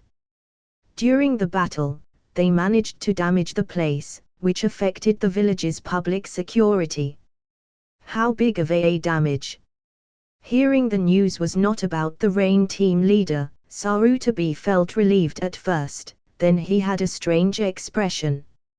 "Some genins are playing around, to what extent they can do damage. Destroying a house is the limit for these kids." "Yes." The ninja nodded, then he handed him a piece of information. Sarutobi frowned as he looked at the report, then he suddenly seemed shocked, saying, "They froze the whole street. And he's a genin from the Rain Village participating in the Chunin exam. How is this possible?" A few words from Sarutobi made everyone start talking. "They froze a street, this is kind of scary. Ice release. Isn't this a bloodline limit from the Land of Water? Why did it appear with a ninja from the Rain Village? Is he really from the Rain Village? No, he wouldn't fake his identity." After reading the report, he heard the people in the field still talking to each other. Sarutobi then shouted, "Quiet." Sarutobi's influence was still strong, despite being Jonin. With a word, everyone was quiet. "In any case, since the genins of the Rain Village are here, we will wait for their team leader and be patient. When that happens I will inform you." After he made them silent, Sarutobi tried to wrap the situation quickly. In his view, since the Rain genins has arrived at Konoha, things are not that bad. Although a missing ninja will cause Konoha some trouble, it won't be big.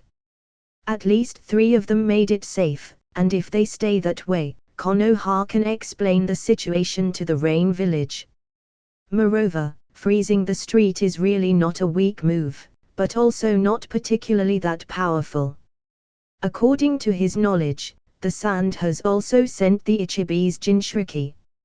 Since Rain Village has only sent 3 genins, they should be strong and special, but this is also something expected and reasonable. Hearing the third Hokage's words, all the ninjas in the hall nodded, and they didn't speak a word after him but followed him to the place where all the team leaders from different villages were supposed to gather. Soon, a crowd of people came there. Sarutobi, with a solemn expression and also with a smile, walked into the room, glanced at the audience, then said politely, "On behalf of Konoha, I welcome you all. If we have kept you waiting, I hope you will understand." "Thank you, Lord Hokage." The team leader didn't particularly respect Sarutobi.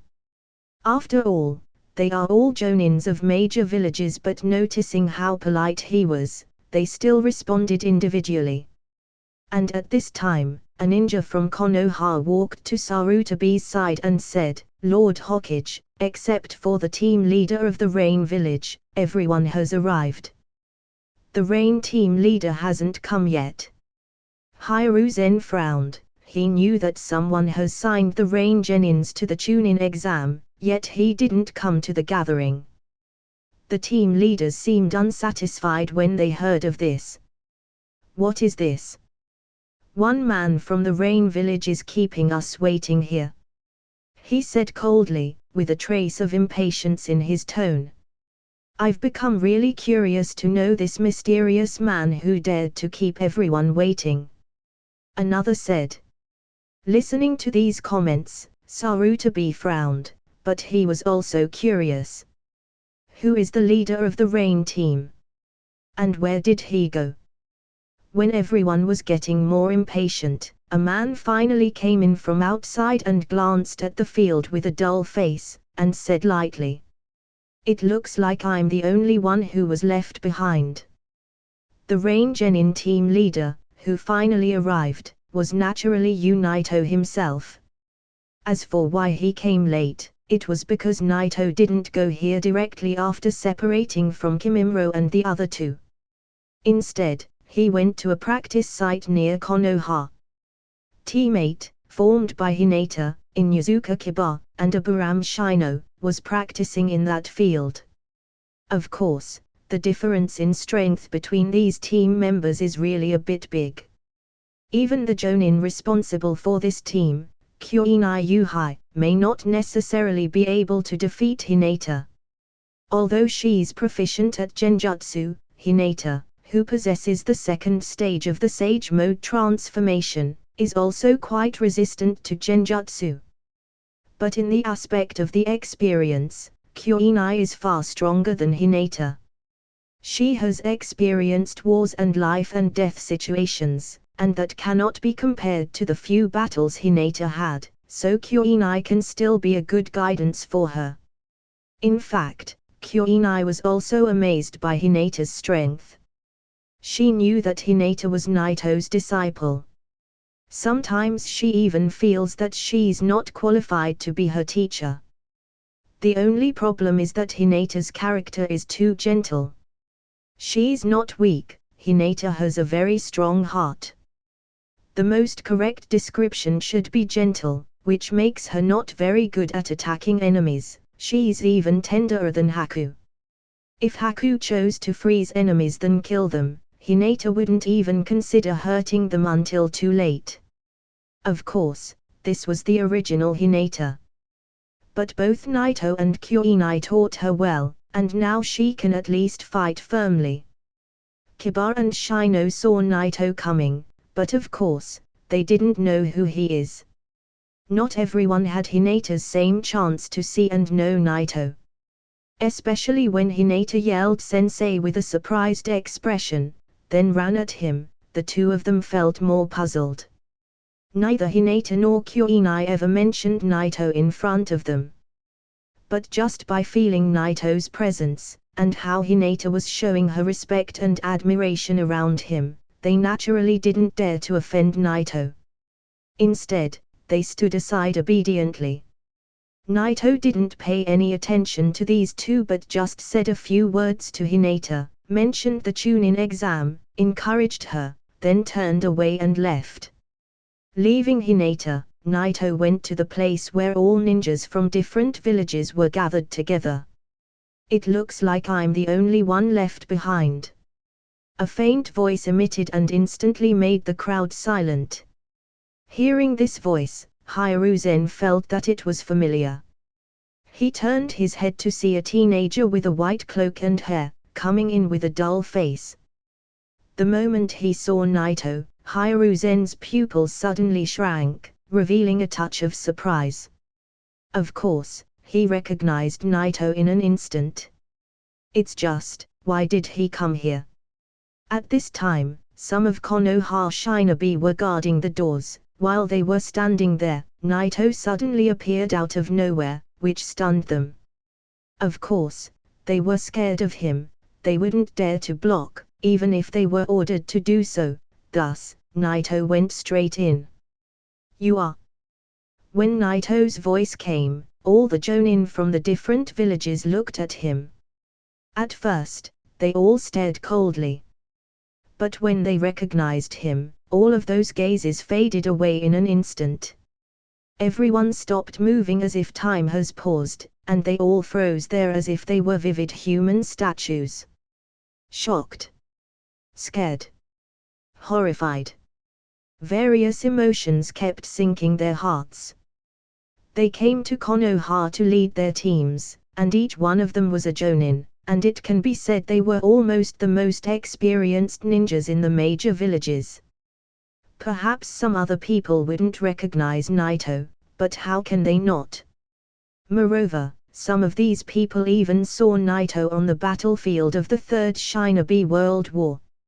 Although Naito didn't attack them and only focused on the Baijua, that scene when he played those Baijua like some sort of pets never phased out of their minds. Even those who have never seen Naito in person had a very good understanding of Naito's appearance and strength. Even though his appearance changed a bit, everyone recognized him at a glance. Naito, the god of Shinobi. Why did he appear here? This is the same question that everyone shared, but no one dared to ask. If Naito wanted to come here, who would dare to say anything? On the other side, where Konoha's Jonin stood, everyone was shocked. Kakashi, Kuinai, Guy, all of them were in amazement. They didn't see him for a while, but they never expected him to appear here today. The wiser, Kakashi, thought of the words Naito said when he walked in, and he suddenly looked stunned. There's no. Is he? Well, this is the form for the 3 Rain Genin to apply for the Chunin joint exam.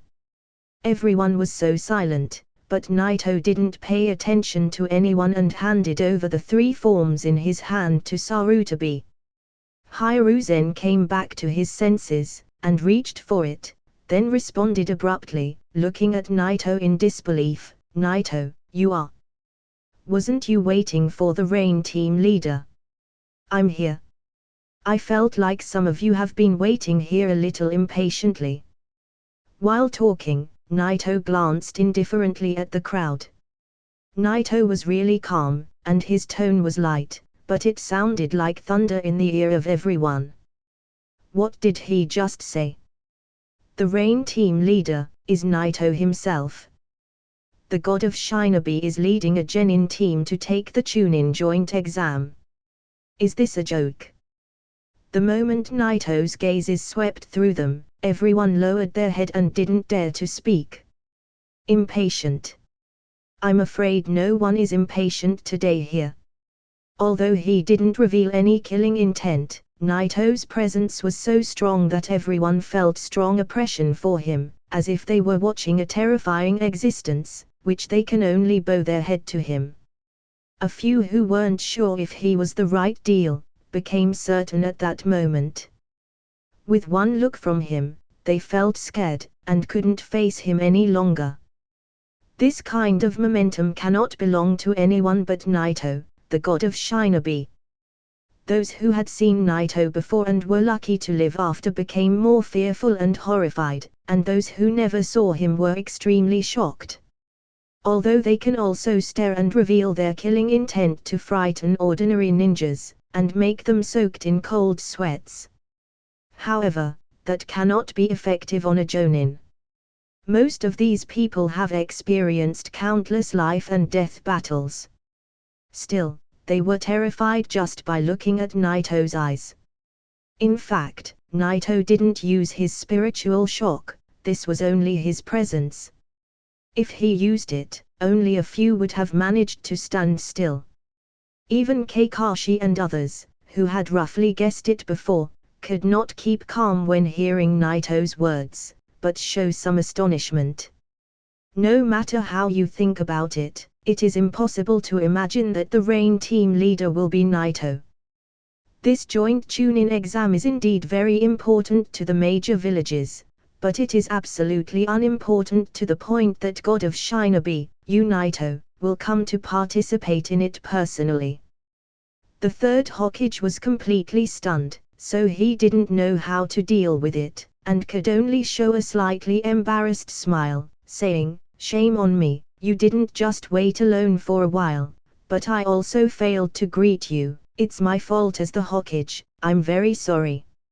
At the same time, Hiruzen couldn't help but think of the report he had obtained before. There was a conflict between the Genins, but the attack range of the Rain Genin was too late.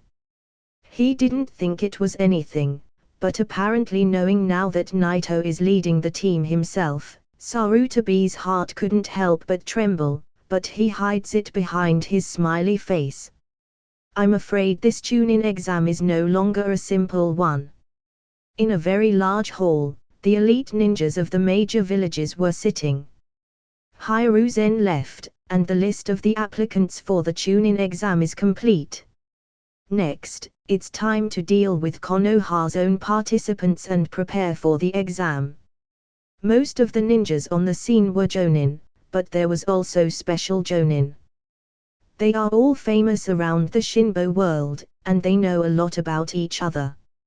However, they rarely talked, most of the people seemed a little nervous, and from time to time, they looked in one direction with fear. Naito was sitting casually on a single sofa, with a table in front of him. "Naito-sama." Kyoinai Yuhai came over with a cup of tea and sat on a chair next to Naito. At the same time, she handed another cup to Naito, while her face was full of respect and admiration. She didn't have the chance to talk to Naito last time. She also didn't notice how Naito didn't change much, as if time didn't affect him. Although Tsunade has the Yin seal and she's almost youthful forever, that technique is not compared to Naito's situation, there will always be some differences in details.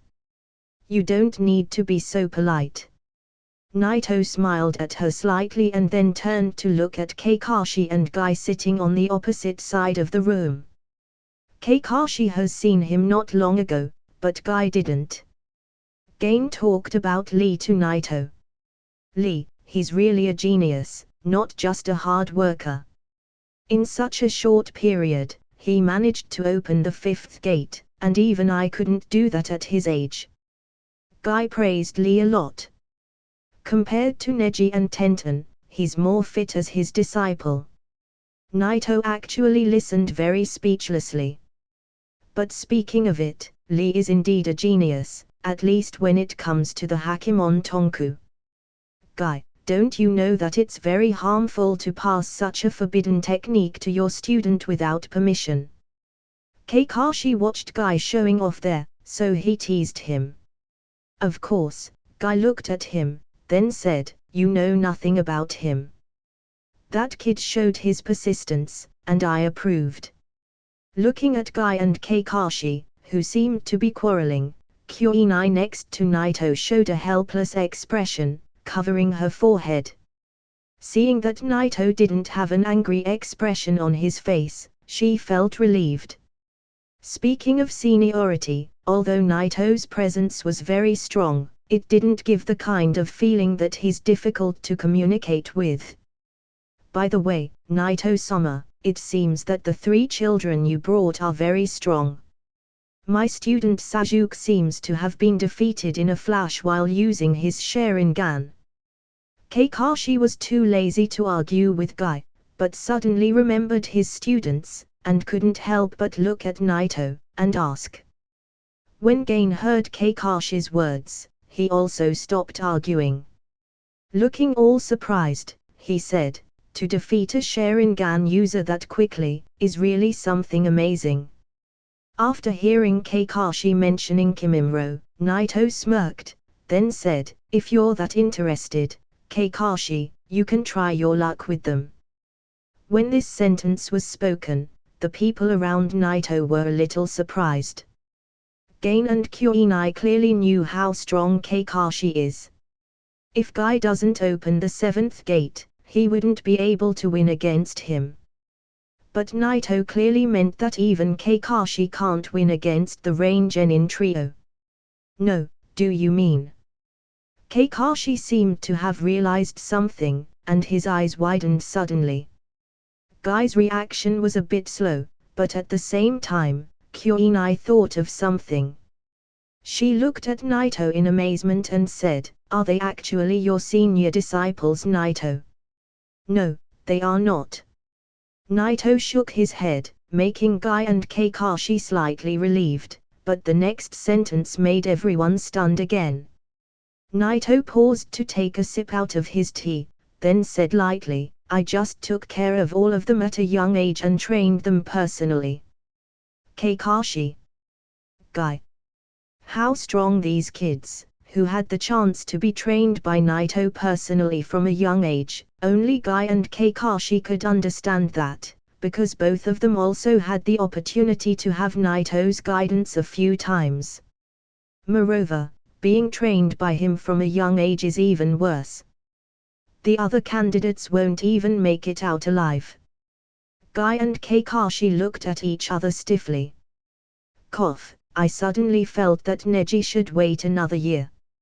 I also think Naruto is too tender. On the other side, Kyoinai's expression also became a bit stiff. Although she had not been directed by Naito, her student Hinata was one of his disciples, and she knew how powerful his disciple can be. Naito's methods can turn such a weak young kid into a powerful beast, which made her couldn't help but think about the consequences of making her team participate in the Chunin exam. Without staying in the reception that was prepared for the team leaders, Naito just casually chatted with Kakashi, Guy, and Kyoinai for a while, then left Konoha. He didn't worry about Kimimaro and the other two safety, since they are in Konoha no one will dare to harm them, and even if someone was that stupid, it would be impossible to deal with the three of them. After Naito left, Kakashi quickly went to find Naruto, Sasuke, and Sakura. Although things are kind of unexpected, I still recommend you to take the Chunin exam. Looking at the three, Kakashi said while sounding a little lazy, then a slight look of surprise appeared on his face because he could feel that Sasuke seemed to change a lot. Hearing Kakashi's words, Sasuke continued to bow his in silence, while Naruto looked excited, then cheered and jumped straight up. Seeing Naruto's attitude was still expected. Kakashi rolled his eyes and then looked solemnly at the three of them, saying, however, I want to remind you that you should surrender immediately if you encounter the Rain team. If you surrender, they won't attack. Naruto, who was extremely excited, immediately remembered what happened to them before, when Kakashi said this. When he remembered Kimimaro's scary bones and Haku freezing the street, his movement suddenly became stiff, and couldn't help but swallow his saliva. Sakura, on the side, wasn't excited from the beginning, feeling uneasy. As for Sasuke, he seemed the strangest. At first, when Kakashi recommended participating in the Chunin exam, he bowed his head expressionlessly, but when he heard the latter's sentence, he suddenly raised his head with a cold stare in his eyes. No, if we meet them again, I will win. In Sasuke's eyes, the pair of the Sharingan glowed with a cold touch. Kakashi noticed Sasuke's eyes, and his brows suddenly wrinkled slightly. 3 to Mo. He really growing quickly, but he's still a lot weaker than Itachi. But even with these eyes, I'm afraid he won't have a chance to win against these 3. When Naruto looked at Sasuke, he didn't feel any fear. Of course, he wouldn't be afraid anymore, and he also clenched his fist. He smiled then and said, "That's it, we will never lose to them. You can rest assured, Kakashi-sensei." In fact, not only did Kakashi intentionally remind his students, even Kuinai and Guy also said the same to their teams, "Try not to fight with the Rain team, it would be better if you just surrender." If Naito didn't assure them that the Rain team won't attack anyone who surrenders, Guy and Kuinai would have already withdrawn their teams from the Chunin exam. In Kuinai's team, Hinata may be okay and qualified to participate, but Kiba and Shino are much weaker. This was the same case in Guy's team. Although Lee is very strong, and Neji is also a genius, they still didn't reach the level of a Jonin. Konoha, on a dark street. Orochimaru folded his arm on his chest, then leaned against the wall. His evil snake pupils gave a terrifying feeling in the dark. At this time, Kabuto appeared next to Orochimaru. "HolyOniiSama, this is the intelligence gathered." "Okay." Orochimaru took the report, glanced at it, then smirked, saying, "I really didn't expect that the Rain Village would let Kimimaro and Karen take the exam. And you Naito would come to Konoha personally as their team leader. HolyOniiSama, since Naito-sama is here, will it affect the plan?" Fixing his glasses, a look of awe appeared on Kabuto's face. Orochimaru shook his head, then said, "Despite this, I actually expected that he would come. Among the people in her, there are a few who he cares about after all. It's normal for him to come to Konoha. But this will just make the execution of the plan a little more interesting." Speaking of which, Orochimaru's eyes flashed with an inexplicable color. What Orochimaru now wants more than anything is, of course, a suitable body for him and the eternal Mangekyou Sharingan. Orochimaru naturally knows how to awaken his eternal, but for him, this won't be an easy goal to achieve. Since only 2 people left from the Uchiha clan. Orochimaru has encountered Uchiha Itachi before. Although he had a Mangekyou Sharingan, he found it difficult to defeat Itachi even though he's stronger than the original. So, he focused on Sasuke. This exam is gonna be very interesting. The Ichibi, the Kyuubi, Kimimaro, Uzumaki Karen, Sasuke. Orochimaru murmured with creepy evil eyes on his face. Konoha, the Ninja Academy. The academy was full of the genin who graduated from Konoha and wearing their personal forehead protections, and some others from different villages. On the 2nd floor, 2 examiners were watching them. Although the writing test didn't begin yet, the actual test starts from the moment they put their steps in the academy and submitted their applications. Boom! Lee, wearing his tight green pants, flew out and fell to the ground feeling a little embarrassed. "You dared to take the exam with this kind of strength. Brother, I advise you to go home." The 2 examiners at the door pretended to be genin and snorted, looking at Lee. "You're weak." "Yes." The 2 examiners pretended to bully him and stood there arrogantly. Seeing how Lee got beaten and didn't punch back, Tenten tushed over, "Please, let go of him." Seeing how Tenten came over and didn't notice the transformation technique he was using, feeling guilty, he couldn't help but continue to play the role of the bully and tried to slap her. But at that moment, a hand suddenly reached over and grabbed his arm. "What?" The examiner got startled.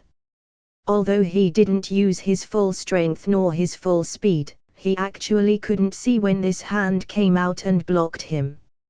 In other words, the person who blocked him appeared in front of the examiner in an instant, and he couldn't react at all. Even the two examiners failed to react. Then present genins were naturally more unresponsive, and they all looked shocked, including Lee and Tenten. Sasuke, who was moving forward in the crowd, also looked somewhat shocked. He didn't know the person who appeared suddenly, but Naruto and Sakura knew him and couldn't help but exclaim at the same time. "It's him!" The person who suddenly appeared was Haku from the Rain team. Sasuke had fainted when Haku appeared, so he didn't see him, but when he saw Kimimaro and Karen coming out to his side, Sasuke suddenly understood. Someone who can have this speed is probably one of that Rain Shinobi team. "Sorry, if you want to fight, first cancel the transformation technique, then let us go." Haku blocked the examiner's hand that was aiming at Tenten, but his tone didn't seem cold, instead, it sounded soft. The two examiners looked at each other, with shocked gazes. At this time, they also noticed the symbol on both Haku and Kimimaro's forehead protectors. It's truly impressive to actually find out about an examiner's disguise. The two fell back and, at the same time, released the transformation technique without trying to fight back. The two of them knew the special circumstances of the Rain team, and even knew that these three are not actually genin, but when they saw Haku's speed right now, they still couldn't calm themselves down. These three are really strong. Neji, Lee, and the others looked at the Rain team with a dignified expression. They were also informed by Guy that these three are terribly strong. And that speed can already explain a lot of things. Standing there in amazement, Tenten finally reacted. It was Haku who blocked this attack. Although she was also shocked by his speed, she couldn't help but feel thankful to him. Haku smiled, then walked off with Kimimaro and Karen. The first test has failed to be arranged because of Haku, so they didn't stay there and left directly. As for the other genins, they just calmed themselves after a while, then entered one after another to the examination room. The room was full. Kimimaro and others who stepped in first were sitting casually in a corner, ignoring the noises around, as if the others didn't even exist. Naruto and Sasuke, who walked in, saw how full the room was with genins from around the world, and couldn't help but feel shocked. After all, this was the first time they take the Chunin exam. Ino didn't jump on Sasuke as she did in the original. She looked at Kimimaro, who was sitting in the corner with his eyes closed. He seemed like he didn't care about the outside world. Almost all of the ninja present seemed fierce and evil, but Kimimaro is the only one who looked only handsome and cool. Although Haku didn't wear his kimono, he looked beautiful rather than handsome. Soon, except for Guy's team, the other 9 teams who graduated in the same year all gathered together. However, everyone was focused on the Rain's trio in the corner. Because almost everyone was warned by their team leaders to not provoke the Rain team. Once encountered by them, they were ordered to immediately surround her. "It seems that you have all been warned too." Shikamaru's looked sharp as he was frowning at Kimimaro. Even his team was warned by Asuma, so he estimated that everyone was warned too. With this considered, he started to think that the threat has raised to a very high degree. It seems they're Naito-sensei's disciples. There's no doubt that Hinata is the only one who calls Naito-sensei. She looked at Kimimaro and Haku and the other one, and a touch of curiosity appeared on her face.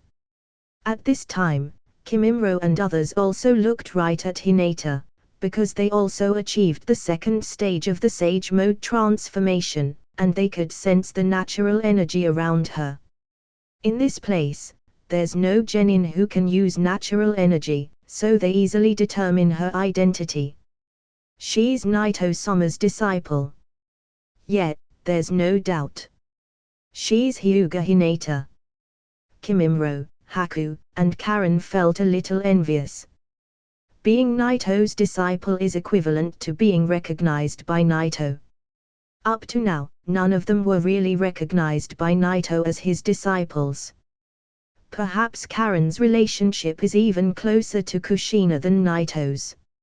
However, no matter how jealous they felt, they never showed any disobedience, because this is Naito's will. They will absolutely obey Naito's will, and will not question it at all. Naito-sensei. Sakura looked at Hinata in astonishment and said, "You addresses Naito-sama by sensei."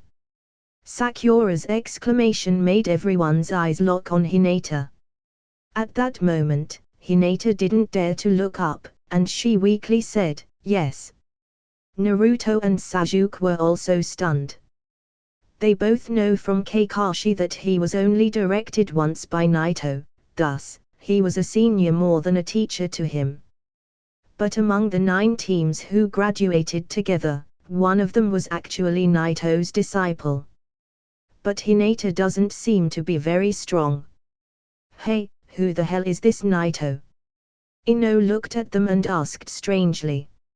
Akimichi Choji, Inuzuka Kiba, Aburam Shino, and the others also looked at Hinata curiously, but this only made Hinata bow his head shyly and stop talking. The expression on Shikamaru's face became very dignified when he heard the name, Naito. He was a smart kid with a very high IQ, although he had never seen him, he heard of Naito. As long as he heard of him, he will never forget who he is. But he wasn't prepared to talk, because he feels that it may cause trouble to talk about Naito casually. But at this time, a medic ninja who sneaked into Konoha as a spy was standing among the crowd. He first looked at Kimimaro and the other, with a clear trace of fear in his eyes, then he turned to look at Konoha's genins. Looking at Naruto, Sasuke, and the others, his eyes flashed under the round-framed glasses. Uchiha Sasuke, the younger brother of Itachi. The Kyuubi's Jinchuriki, Uzumaki Naruto. Kind of interesting. I hope a few of them would be actually good enough. Hidden the thoughts in the heart and the strange light in the eyes, Kabuto walked out of the crowd and came to the front where Naruto and others were gathered, saying, "You're the 9 new graduated genin from the Ninja Academy." With one finger on his glasses, Kabuto stood tall in front of Naruto and the other, as if he were teaching young kids. Ino was very curious to know who Naito was.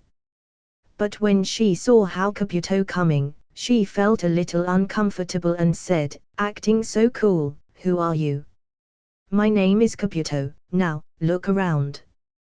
Kabuto smirked. Hearing these words, Ino and the others immediately looked around. At first glance, they found out that everyone was staring at them, revealing an unfriendly stare.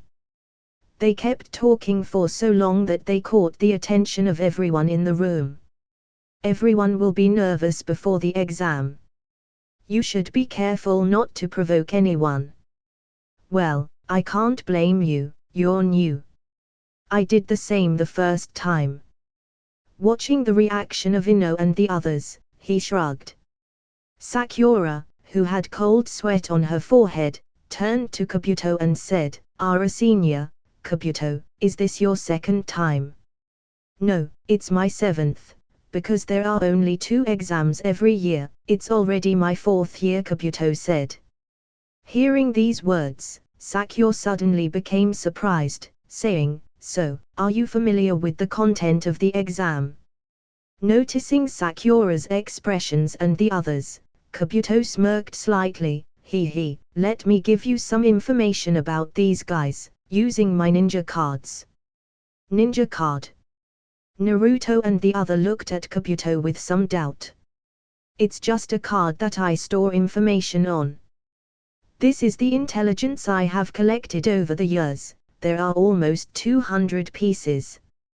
Speaking of that, Kabuto took out a stack of cards, then demonstrated it in front of Sakura and the others.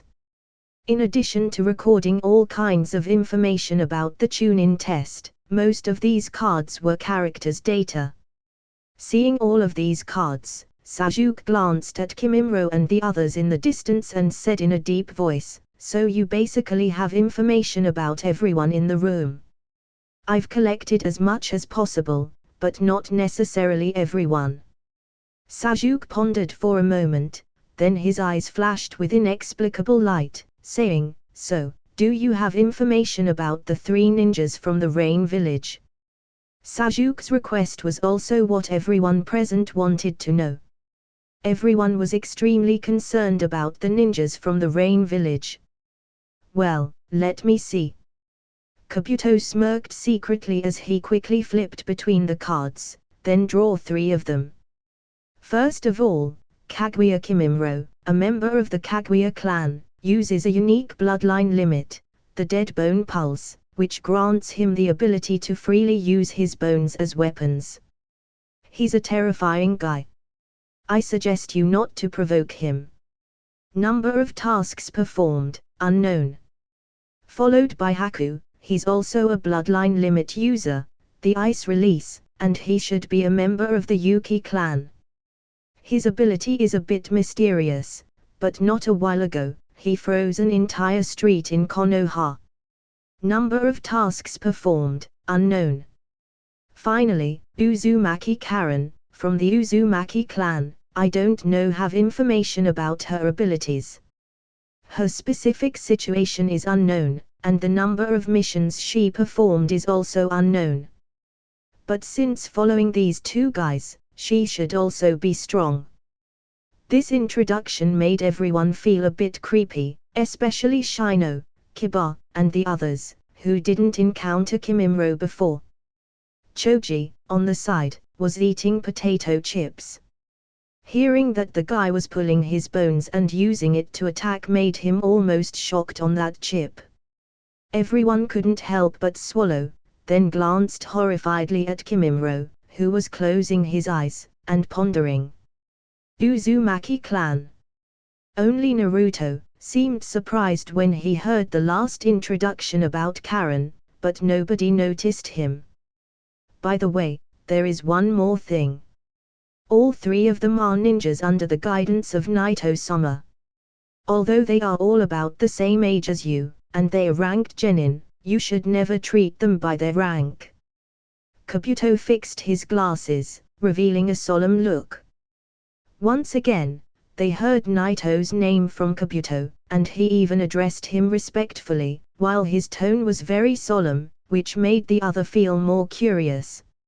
"So, is there any information about HolyOniiSama?" "Yes, I have." Kabuto nodded directly, looking at these genins' twinkling eyes. He said, "But, are you sure you want to see it?" All of them looked at each other, then nodded, including Naruto and Sasuke, who heard a little about Naito from Kakashi. They also wanted to know more detailed information. Kabuto nodded and drew the bottom card directly from the stack. "You Naito, the strongest Shinobi, respected by the 5 major village as the god of Shinobi, recognized by the Shinobi world as man at the top of all ninjas. He's a member of the Kusanagi clan, grew up in Konoha, and was unknown at first, then discovered his bloodline limit, the earthquake release, and became Konoha's genius of all the time, defeating the 4th Hokage on the finals. The number of specific missions is unknown. In the Second Shinobi World War, he defeated thousands of ninja teams in the Rock Village with his own strength, laying the victory between Konoha and the Rain Village. Later Lord Naito and Hatake Sakumo joined forces to defeat the 3rd Tsushikage, Onaki, completely destroying the Rock's forces, which caused them to withdraw from the Second Shinobi World War. Later, Lord Naito, as the leader, teamed up with Konoha's legendary Sannin, and they stopped the demigod, Hanzo the Salamander. With this, Konoha won the war. After the war was over, the world entered the second phase of local wars. Konoha burst into the territory of the Land of the Wind, but because the environment of the desert was tough, the forces couldn't last a long time. Thus, Lord Naito attacked the Sand Village alone and killed the strongest Hokage of all time. The fight between him and the third Hokage caused a lot of destruction, and by the end, the Sand Village was completely destroyed. Later, in the same way, Naito attacked the Cloud Village alone and beheaded the third Hokage. The reign was defeated. And with that, the Second Shinobi World War was officially over, and Naito was regarded by everyone as the new demigod, and people called him Konoha's Ashura. Speaking of this, Kabuto couldn't help but to stop and calm himself for a moment. Even though he read this information a lot of times, it was still difficult for him to suppress the shock in his heart. Naito was so powerful that a major village was nothing to him. He went in and out as if he was walking in a park, and killed the strongest Hokage of each village at will. Kabuto himself was shocked and amazed, although he knew all of that, so you can imagine how shocked Naruto, Sasuke, and the others were. Their minds actually went completely blank. He noticed the expression on Naruto's face and couldn't help but smirk, saying, "At that time, Lord Naito was less than 15 years old, just 1 year or 2 older than most of you." This sentence struck Naruto and the other like a lightning bolt, which made it even hard for them to simply think. By the way, after the end of the Second Shinobi World War, Lord Naito was only regarded as the demigod of Shinobi, so it isn't over yet. Halfway through the story, watching the dull expression on Konoha's genin, Kabuto couldn't help but laugh inside. He had the same feeling when he first learned about the information. In the Second War, Lord Naito only played a key role, while in the Third, he has completely dominated all the battlefields. The outbreak of the Third Shinobi World War was due to Lord Naito's action. But he was also the one who used his own power to end it. Ending a ninja war with one's own strength, made the world peaceful again. After that, Naito-sama became regarded by the entire world as the god of Shinobi, and even recognized as the strongest of all times. With that, Kabuto abruptly stopped talking, but his words kept echoing in everyone's minds. Looking at all the dull expressions in front of him, Kabuto slightly lowered his head with a hidden evil smirk. And he even defeated every Baijuo on the battlefield and helped to seal them. He was simply unstoppable. But he later disappeared from the world for a while, and not many people saw him, but rumors say that he got even stronger. After he finished talking, Kabuto was no longer interested to see any more reaction from Konoha's young genin. He simply turned and walked away. Even if they heard from Kakashi that Naito was the strongest shinobi in the ninja world, hearing these shocking events, Naruto, Sasuke, and Sakura were extremely shocked. As for the others, except for a hint of admiration on Hinata's face, no one seemed to keep calm. Even the potato chips in Choji's hands slipped silently and fell on the ground, without him even noticing. Naito-sama, I didn't know that he's such a person, this is really... It took Sakura a while to react, then she couldn't help but murmur, thinking about how lucky she was to be rescued by Naito before. As Kabuto said, Naito rarely appeared in the world again after the end of the Third World War, which made her feel even more fortunate to see Naito in action again. Although it was only a wave from his hand, only a fraction of his power, the scene was still vivid in her mind. So, this is what his identity turned out to be. After Sasuke took a deep breath, his eyes flashed with inexplicable light, and he couldn't help but look at Kimimaro and the other two in the distance with an extremely sharp stare. Sasuke never thought about defeating someone like Naito. All that he wanted is the power to kill Uchiha Itachi, and nothing more. And the way Kimimaro talked about Itachi gave Sasuke a hint that even he couldn't defeat him. In this case, as long as he can defeat Kimimaro and the other three, he should be able to get Naito's attention. And get a step closer to killing Uchiha Itachi. Sasuke clenched his fist tightly, with a cold look on his face. Sakura noticed Sasuke's expression and couldn't help but take a step back. She didn't dare to get closer to him like before. After she saw how Sasuke was defeated by Kimimaro, her emotions became unstable, and from time to time, she even felt scared of him. But she couldn't help but think of Naito again. It seems that Naito has ended the war at the age of 14 years old, and became the god of Shinobi. Compared to Sasuke, well, they're incomparable. Thinking of Naito's appearance, Sakura couldn't help but feel a little infatuated. At this time, a burst of white smoke burst in, and an indifferent voice suddenly emitted in the classroom, catching everyone's attention. Silence. From that smoke, a large group of examiners came out. Among them, there was one huge guy with scary scars on his face, and he was Ibuki Morino. The first test of the Chunin joint exam officially begins now. The first test ended quickly, and the same way as the original. Because of Naruto, many people managed to pass.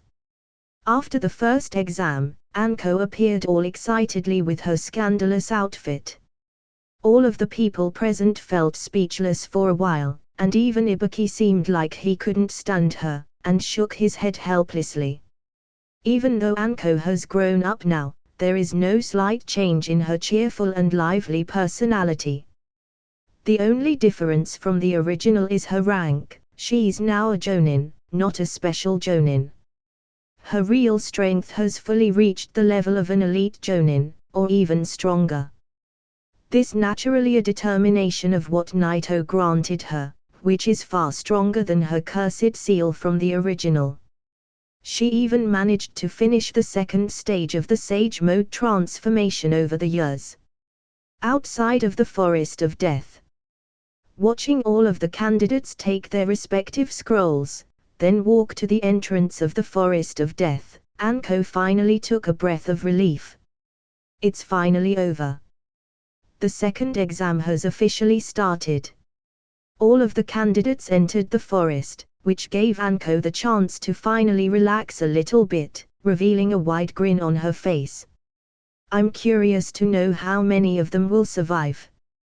With such a grin on her face, she said these creepy words. She really had a complex personality.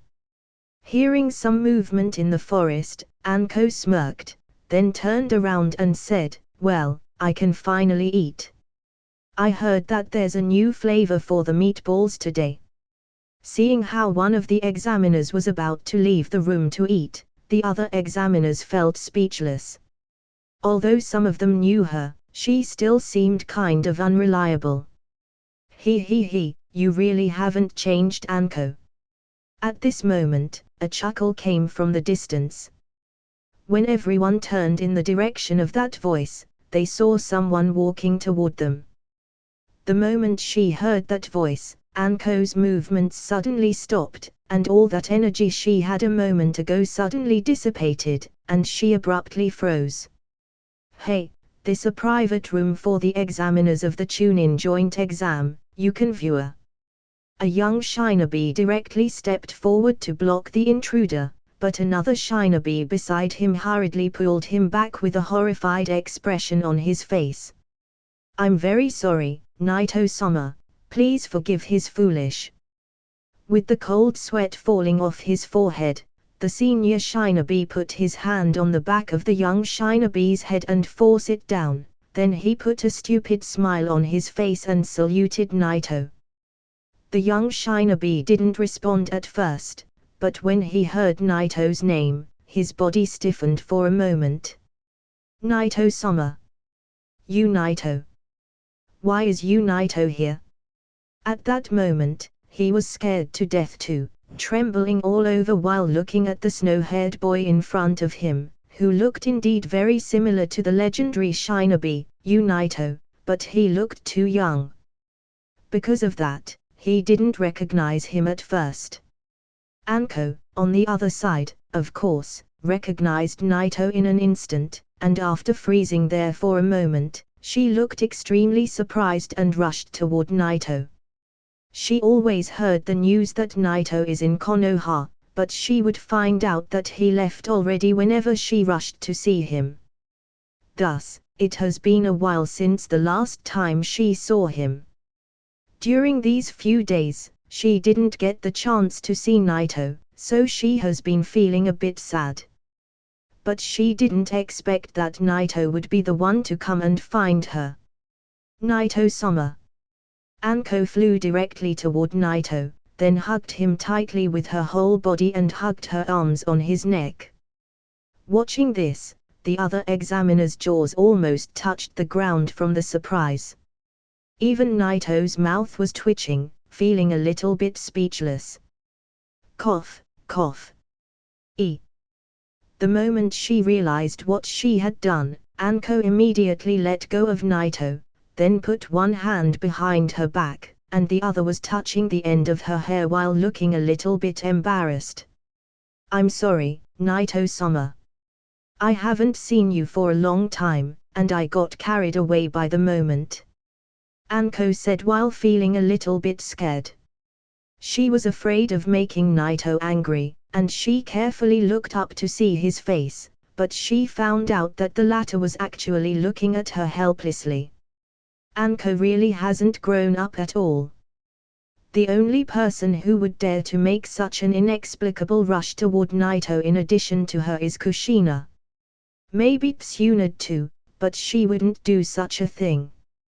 "Didn't we meet each other some time ago?" Naruto shook his head and said helplessly.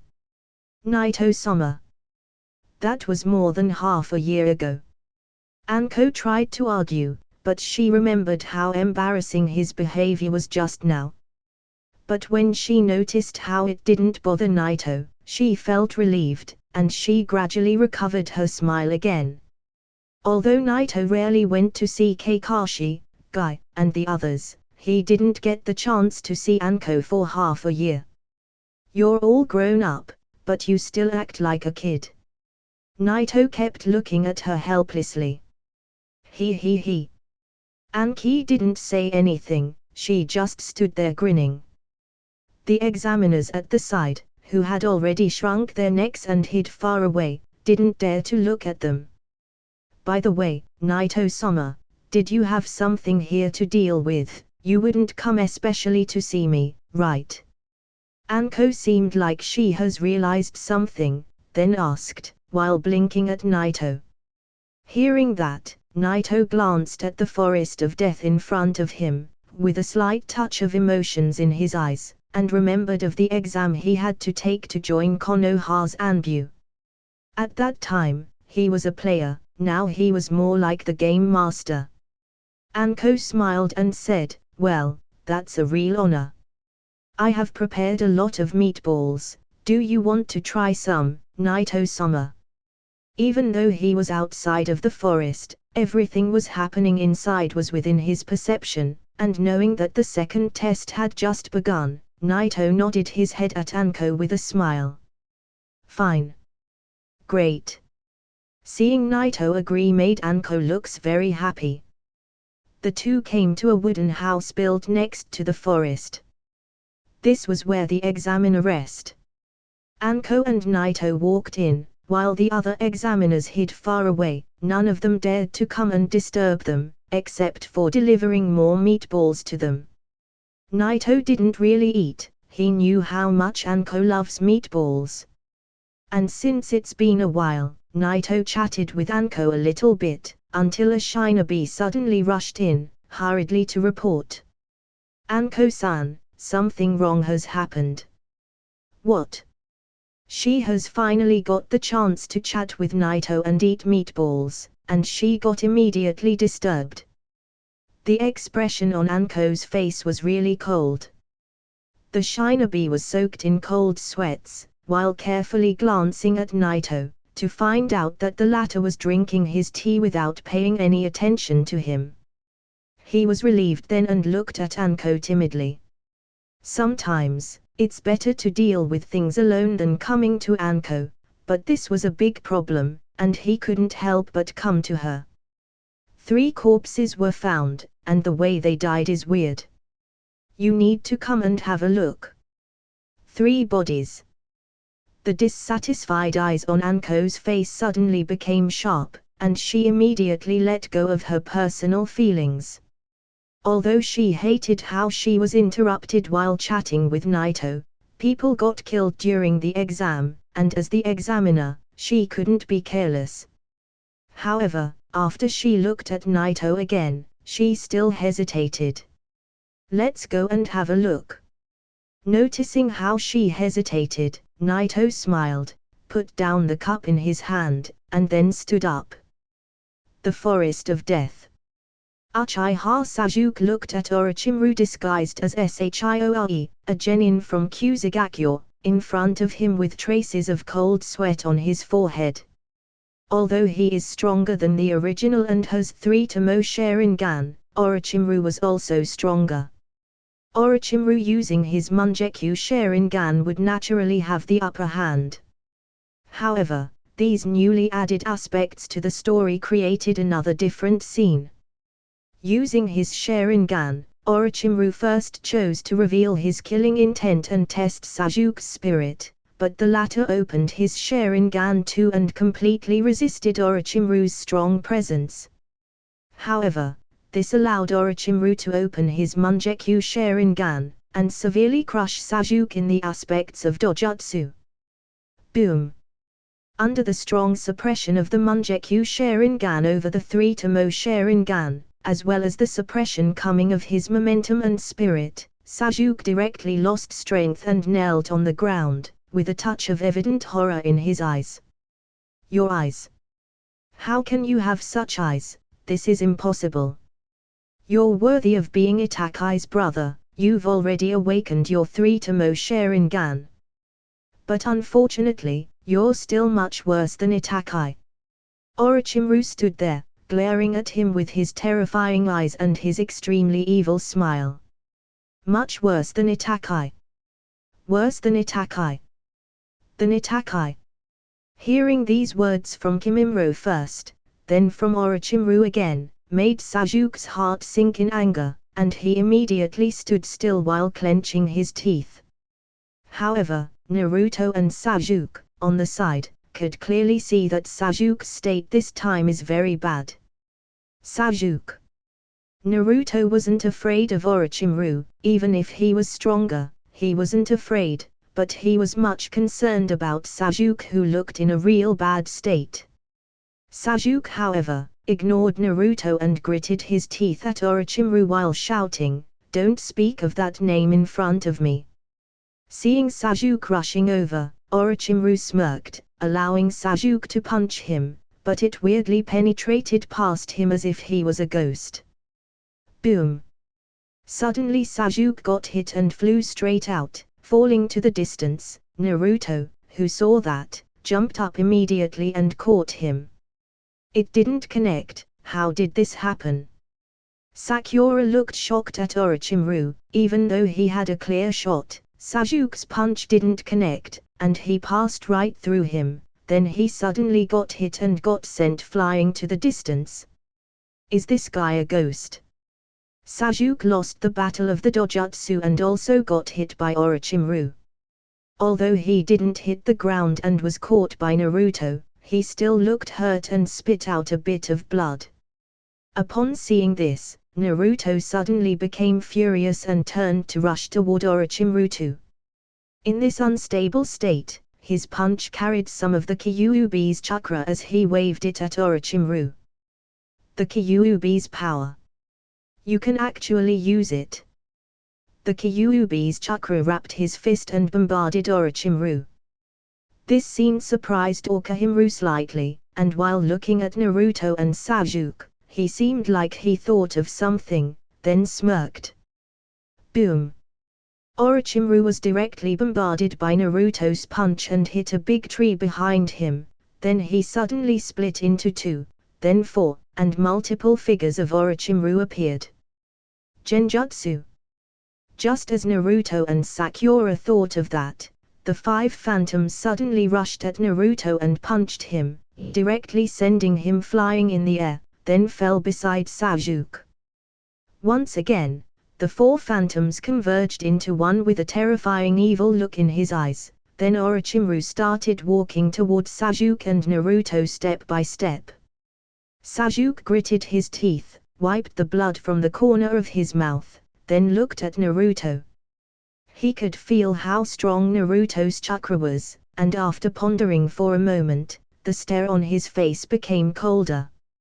How can even Naruto be so strong? Sasuke's state was already showing signs of his dark side, and that kind of state is the one that stimulated the strength of the Uchiha clansmen, thus, evolving of their Sharingan. Of course, it's not easy to wake the Mangekyou Sharingan. Even Uchiha Itachi was 13 years old when he first awakened it. Boom! Boom! Orochimaru confronted the 2, easily defeated them again, and at the same time sealed the Kyuubi's chakra within Naruto's body. About the same time, Sasuke lost all of his strength and was no longer able to maintain using his Sharingan. Facing Orochimaru, even if the 2 had all of their power, they wouldn't defeat him. Sasuke. Naruto. Watching from afar, Sasuke looked terrified and wanted to step forward and support them, but she couldn't move at all, even the kunai in her hand was a bit unsteady. Sakura's exclamation caught Orochimaru's attention, and with an evil smirk on his face, he turned his hand and performed a one-handed sign. Bang! Horrible flames burst out suddenly, flying towards Sakura. In Orochimaru's view, killing a close person to Sasuke might cause him to open the Mangekyou Sharingan, and in this state, even if the latter awaken it, Orochimaru would easily take it away from him. Of course, the probability isn't big, but it doesn't matter. Sakura's existence was additional, and it doesn't matter if he kills her. Damn it! Sasuke gritted his teeth, looking at these monstrous flames rushing to eat Sakura, but he was almost at his limit, and he barely was standing. Sakura looked at the flames sweeping over and getting closer, but her legs were trembling from fear, and not only she couldn't escape, she even fell on the ground helplessly, with a look of despair on her face. Suddenly a light breeze blew gently from the side and stagnated Orochimaru's flames. However, it wasn't winding, it was ice. Ice release, ice wall. A light voice came from the side, and suddenly an ice wall appeared in front of Sakura, instantly blocking the flames. Bangs! The flames kept pushing the ice wall, but not even 1/3 of the ice wall could be melted, and as if the fire fell into the sea, it disappeared without leaving a trace. Seeing this scene, Orochimaru's eyes flickered, revealing a look of interest, then turned to the side. Did they come too? This is even more interesting. Whoosh! Whoosh! Whoosh! In an instant, the 3 figures landed at the same time and appeared in front of Orochimaru. The look on their faces seemed slightly dignified, looking at him. Kimimaro, Haku, and Karen know Orochimaru but didn't know about Orochimaru and Naito's agreement. Although Orochimaru was disguised as a genin from Kusagakure at the time, they could easily know it was him from his presence. Orochimaru. Kimimaro looked at Orochimaru, narrowing his eyes slightly, then said with a cold tone, "We're following HolyOniiSama wish to take the joint Chunin exam. Do you really want to destroy this exam?" Although it was an inquiry, Kimimaro had already taken a fighting stance, while staring at Orochimaru coldly. It was Naito's order to take this joint Chunin exam. In Kimimaro's view, Naito's order itself is absolute, and he will never allow anyone who dares to try and intervene. At least, the little kid has grown up now. Looking at Kimimaro using his Mangekyo Sharingan, Orochimaru could feel how extremely strong Kimimaro was, and at the same, he could also feel natural energy flowing inside his body. Orochimaru didn't learn Sage Mode, but he also obtained a physique similar to the first and second stages of the transformation of the Sage Mode by transplanting Hashirama's cells. However, this method's side effects are far greater than the transformation, which allows the body to directly absorb the natural energy from the outside world. Humph! Kimimaro snorted the moment he heard Orochimaru's words and stood there fearless. Upon seeing this, Orochimaru smiled evilly, and without adding any more words, he turned into a phantom directly and rushed toward Kimimaro. He has always been very interested in Kimimaro's bloodline limit, and also in Haku's. He had also studied Karen's body a long time ago. Looking at Orochimaru rushing over, Kimimaro's expression became extremely calm as he entered his fighting state, then rushed to meet him. At this time, Karen, who was standing by and watching Orochimaru rushing over, frowned slightly, looking hesitant. Strange, something is wrong. Boom! Boom! As the two passed by each other quickly, Kimimaro's bone sword directly split Orochimaru into two halves, but these two suddenly became two complete clones of Orochimaru, then at the same time, struck Kimimaro directly.